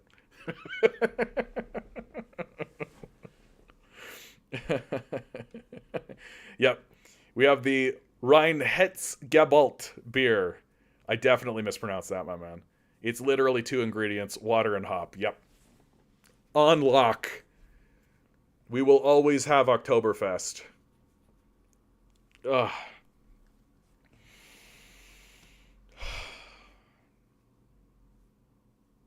What a great way to end my final episode of the week with like a new front. And that is what this is. It's a new front, right? That but as we've seen very recently, like America is looking more and more and more to be something of a depleted force. Like, how successful is this going to be? How successful are they going to be here? Won't this just encourage Yemen to become even more aggressive and take up more space and do more damage and be more uh, uh, uh, belligerent? Like I don't think that attacking Yemen is going to make them scatter and run. I don't think it's going to make them suddenly stop what they're doing, right? Uh, Yemen already sunk a U.S. ship, apparently. Oof.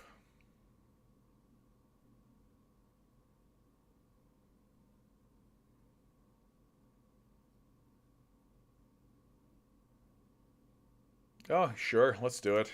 Let's look into it. Yemen sinks U.S. ship. Let's do it.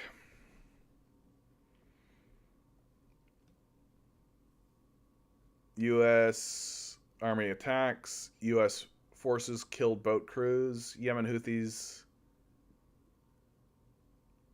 barrage of drone targeting ships. U.S. ship kills 3.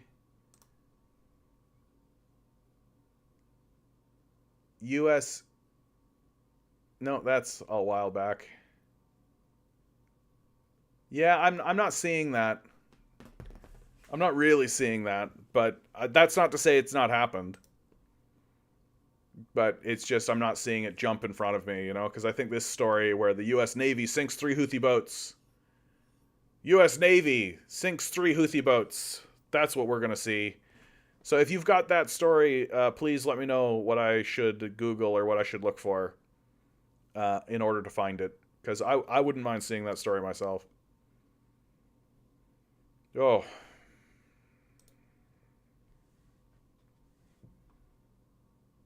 what a fucking mess this is, man. What a fucking disaster.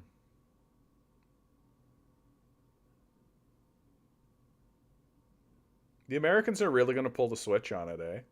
Like, they're actually going to do it. Like, they're not going to back down. But they're going to keep pushing, and they're going to keep pushing, and they're going to keep pushing, and they're going to keep pretending as though they can win. They're going to keep pretending as though the winning strategy is to blow things up. Dominance, supremacy, that's the winning strategy. You can win in the short term with that. You can have like a short term project like that. You can't win in the long term that way. You just cannot. That the Roman Empire attempted to rule through fear, crucifixion, dominance, and supremacy, and it worked for a minute. The Mongolians swept through the lands and tried to rule through fear and dominance, and it lasted for a minute. The British Empire took over India, had colonies all along the way, and it lasted for a minute. And so too it will go for the American Empire. That the American Empire, in a blaze of glory, will simply run out of steam. And everyone will turn and look at it and say, hey, no thank you. And that America will fundamentally have to begin dealing with itself.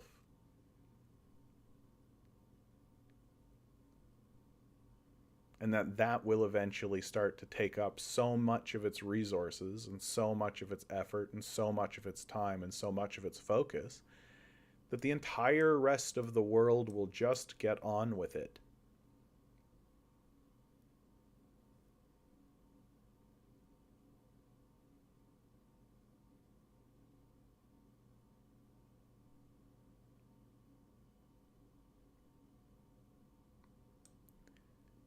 It's going to be a wild year, you know?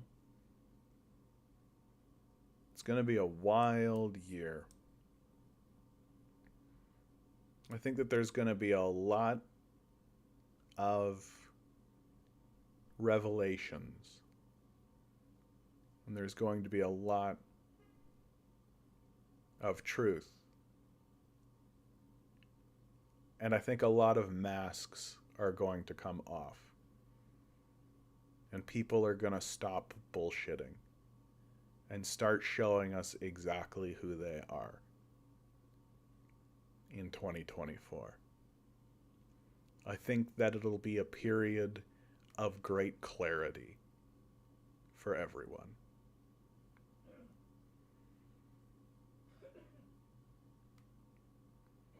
And with that, always remember, each and every one of you is a quantum being, walking around in quantum energy. These billionaires are spending hundreds of billions of dollars in the hopes you'll never realize it. Rebel. Revolt. Repent. Good luck. We're going to need it.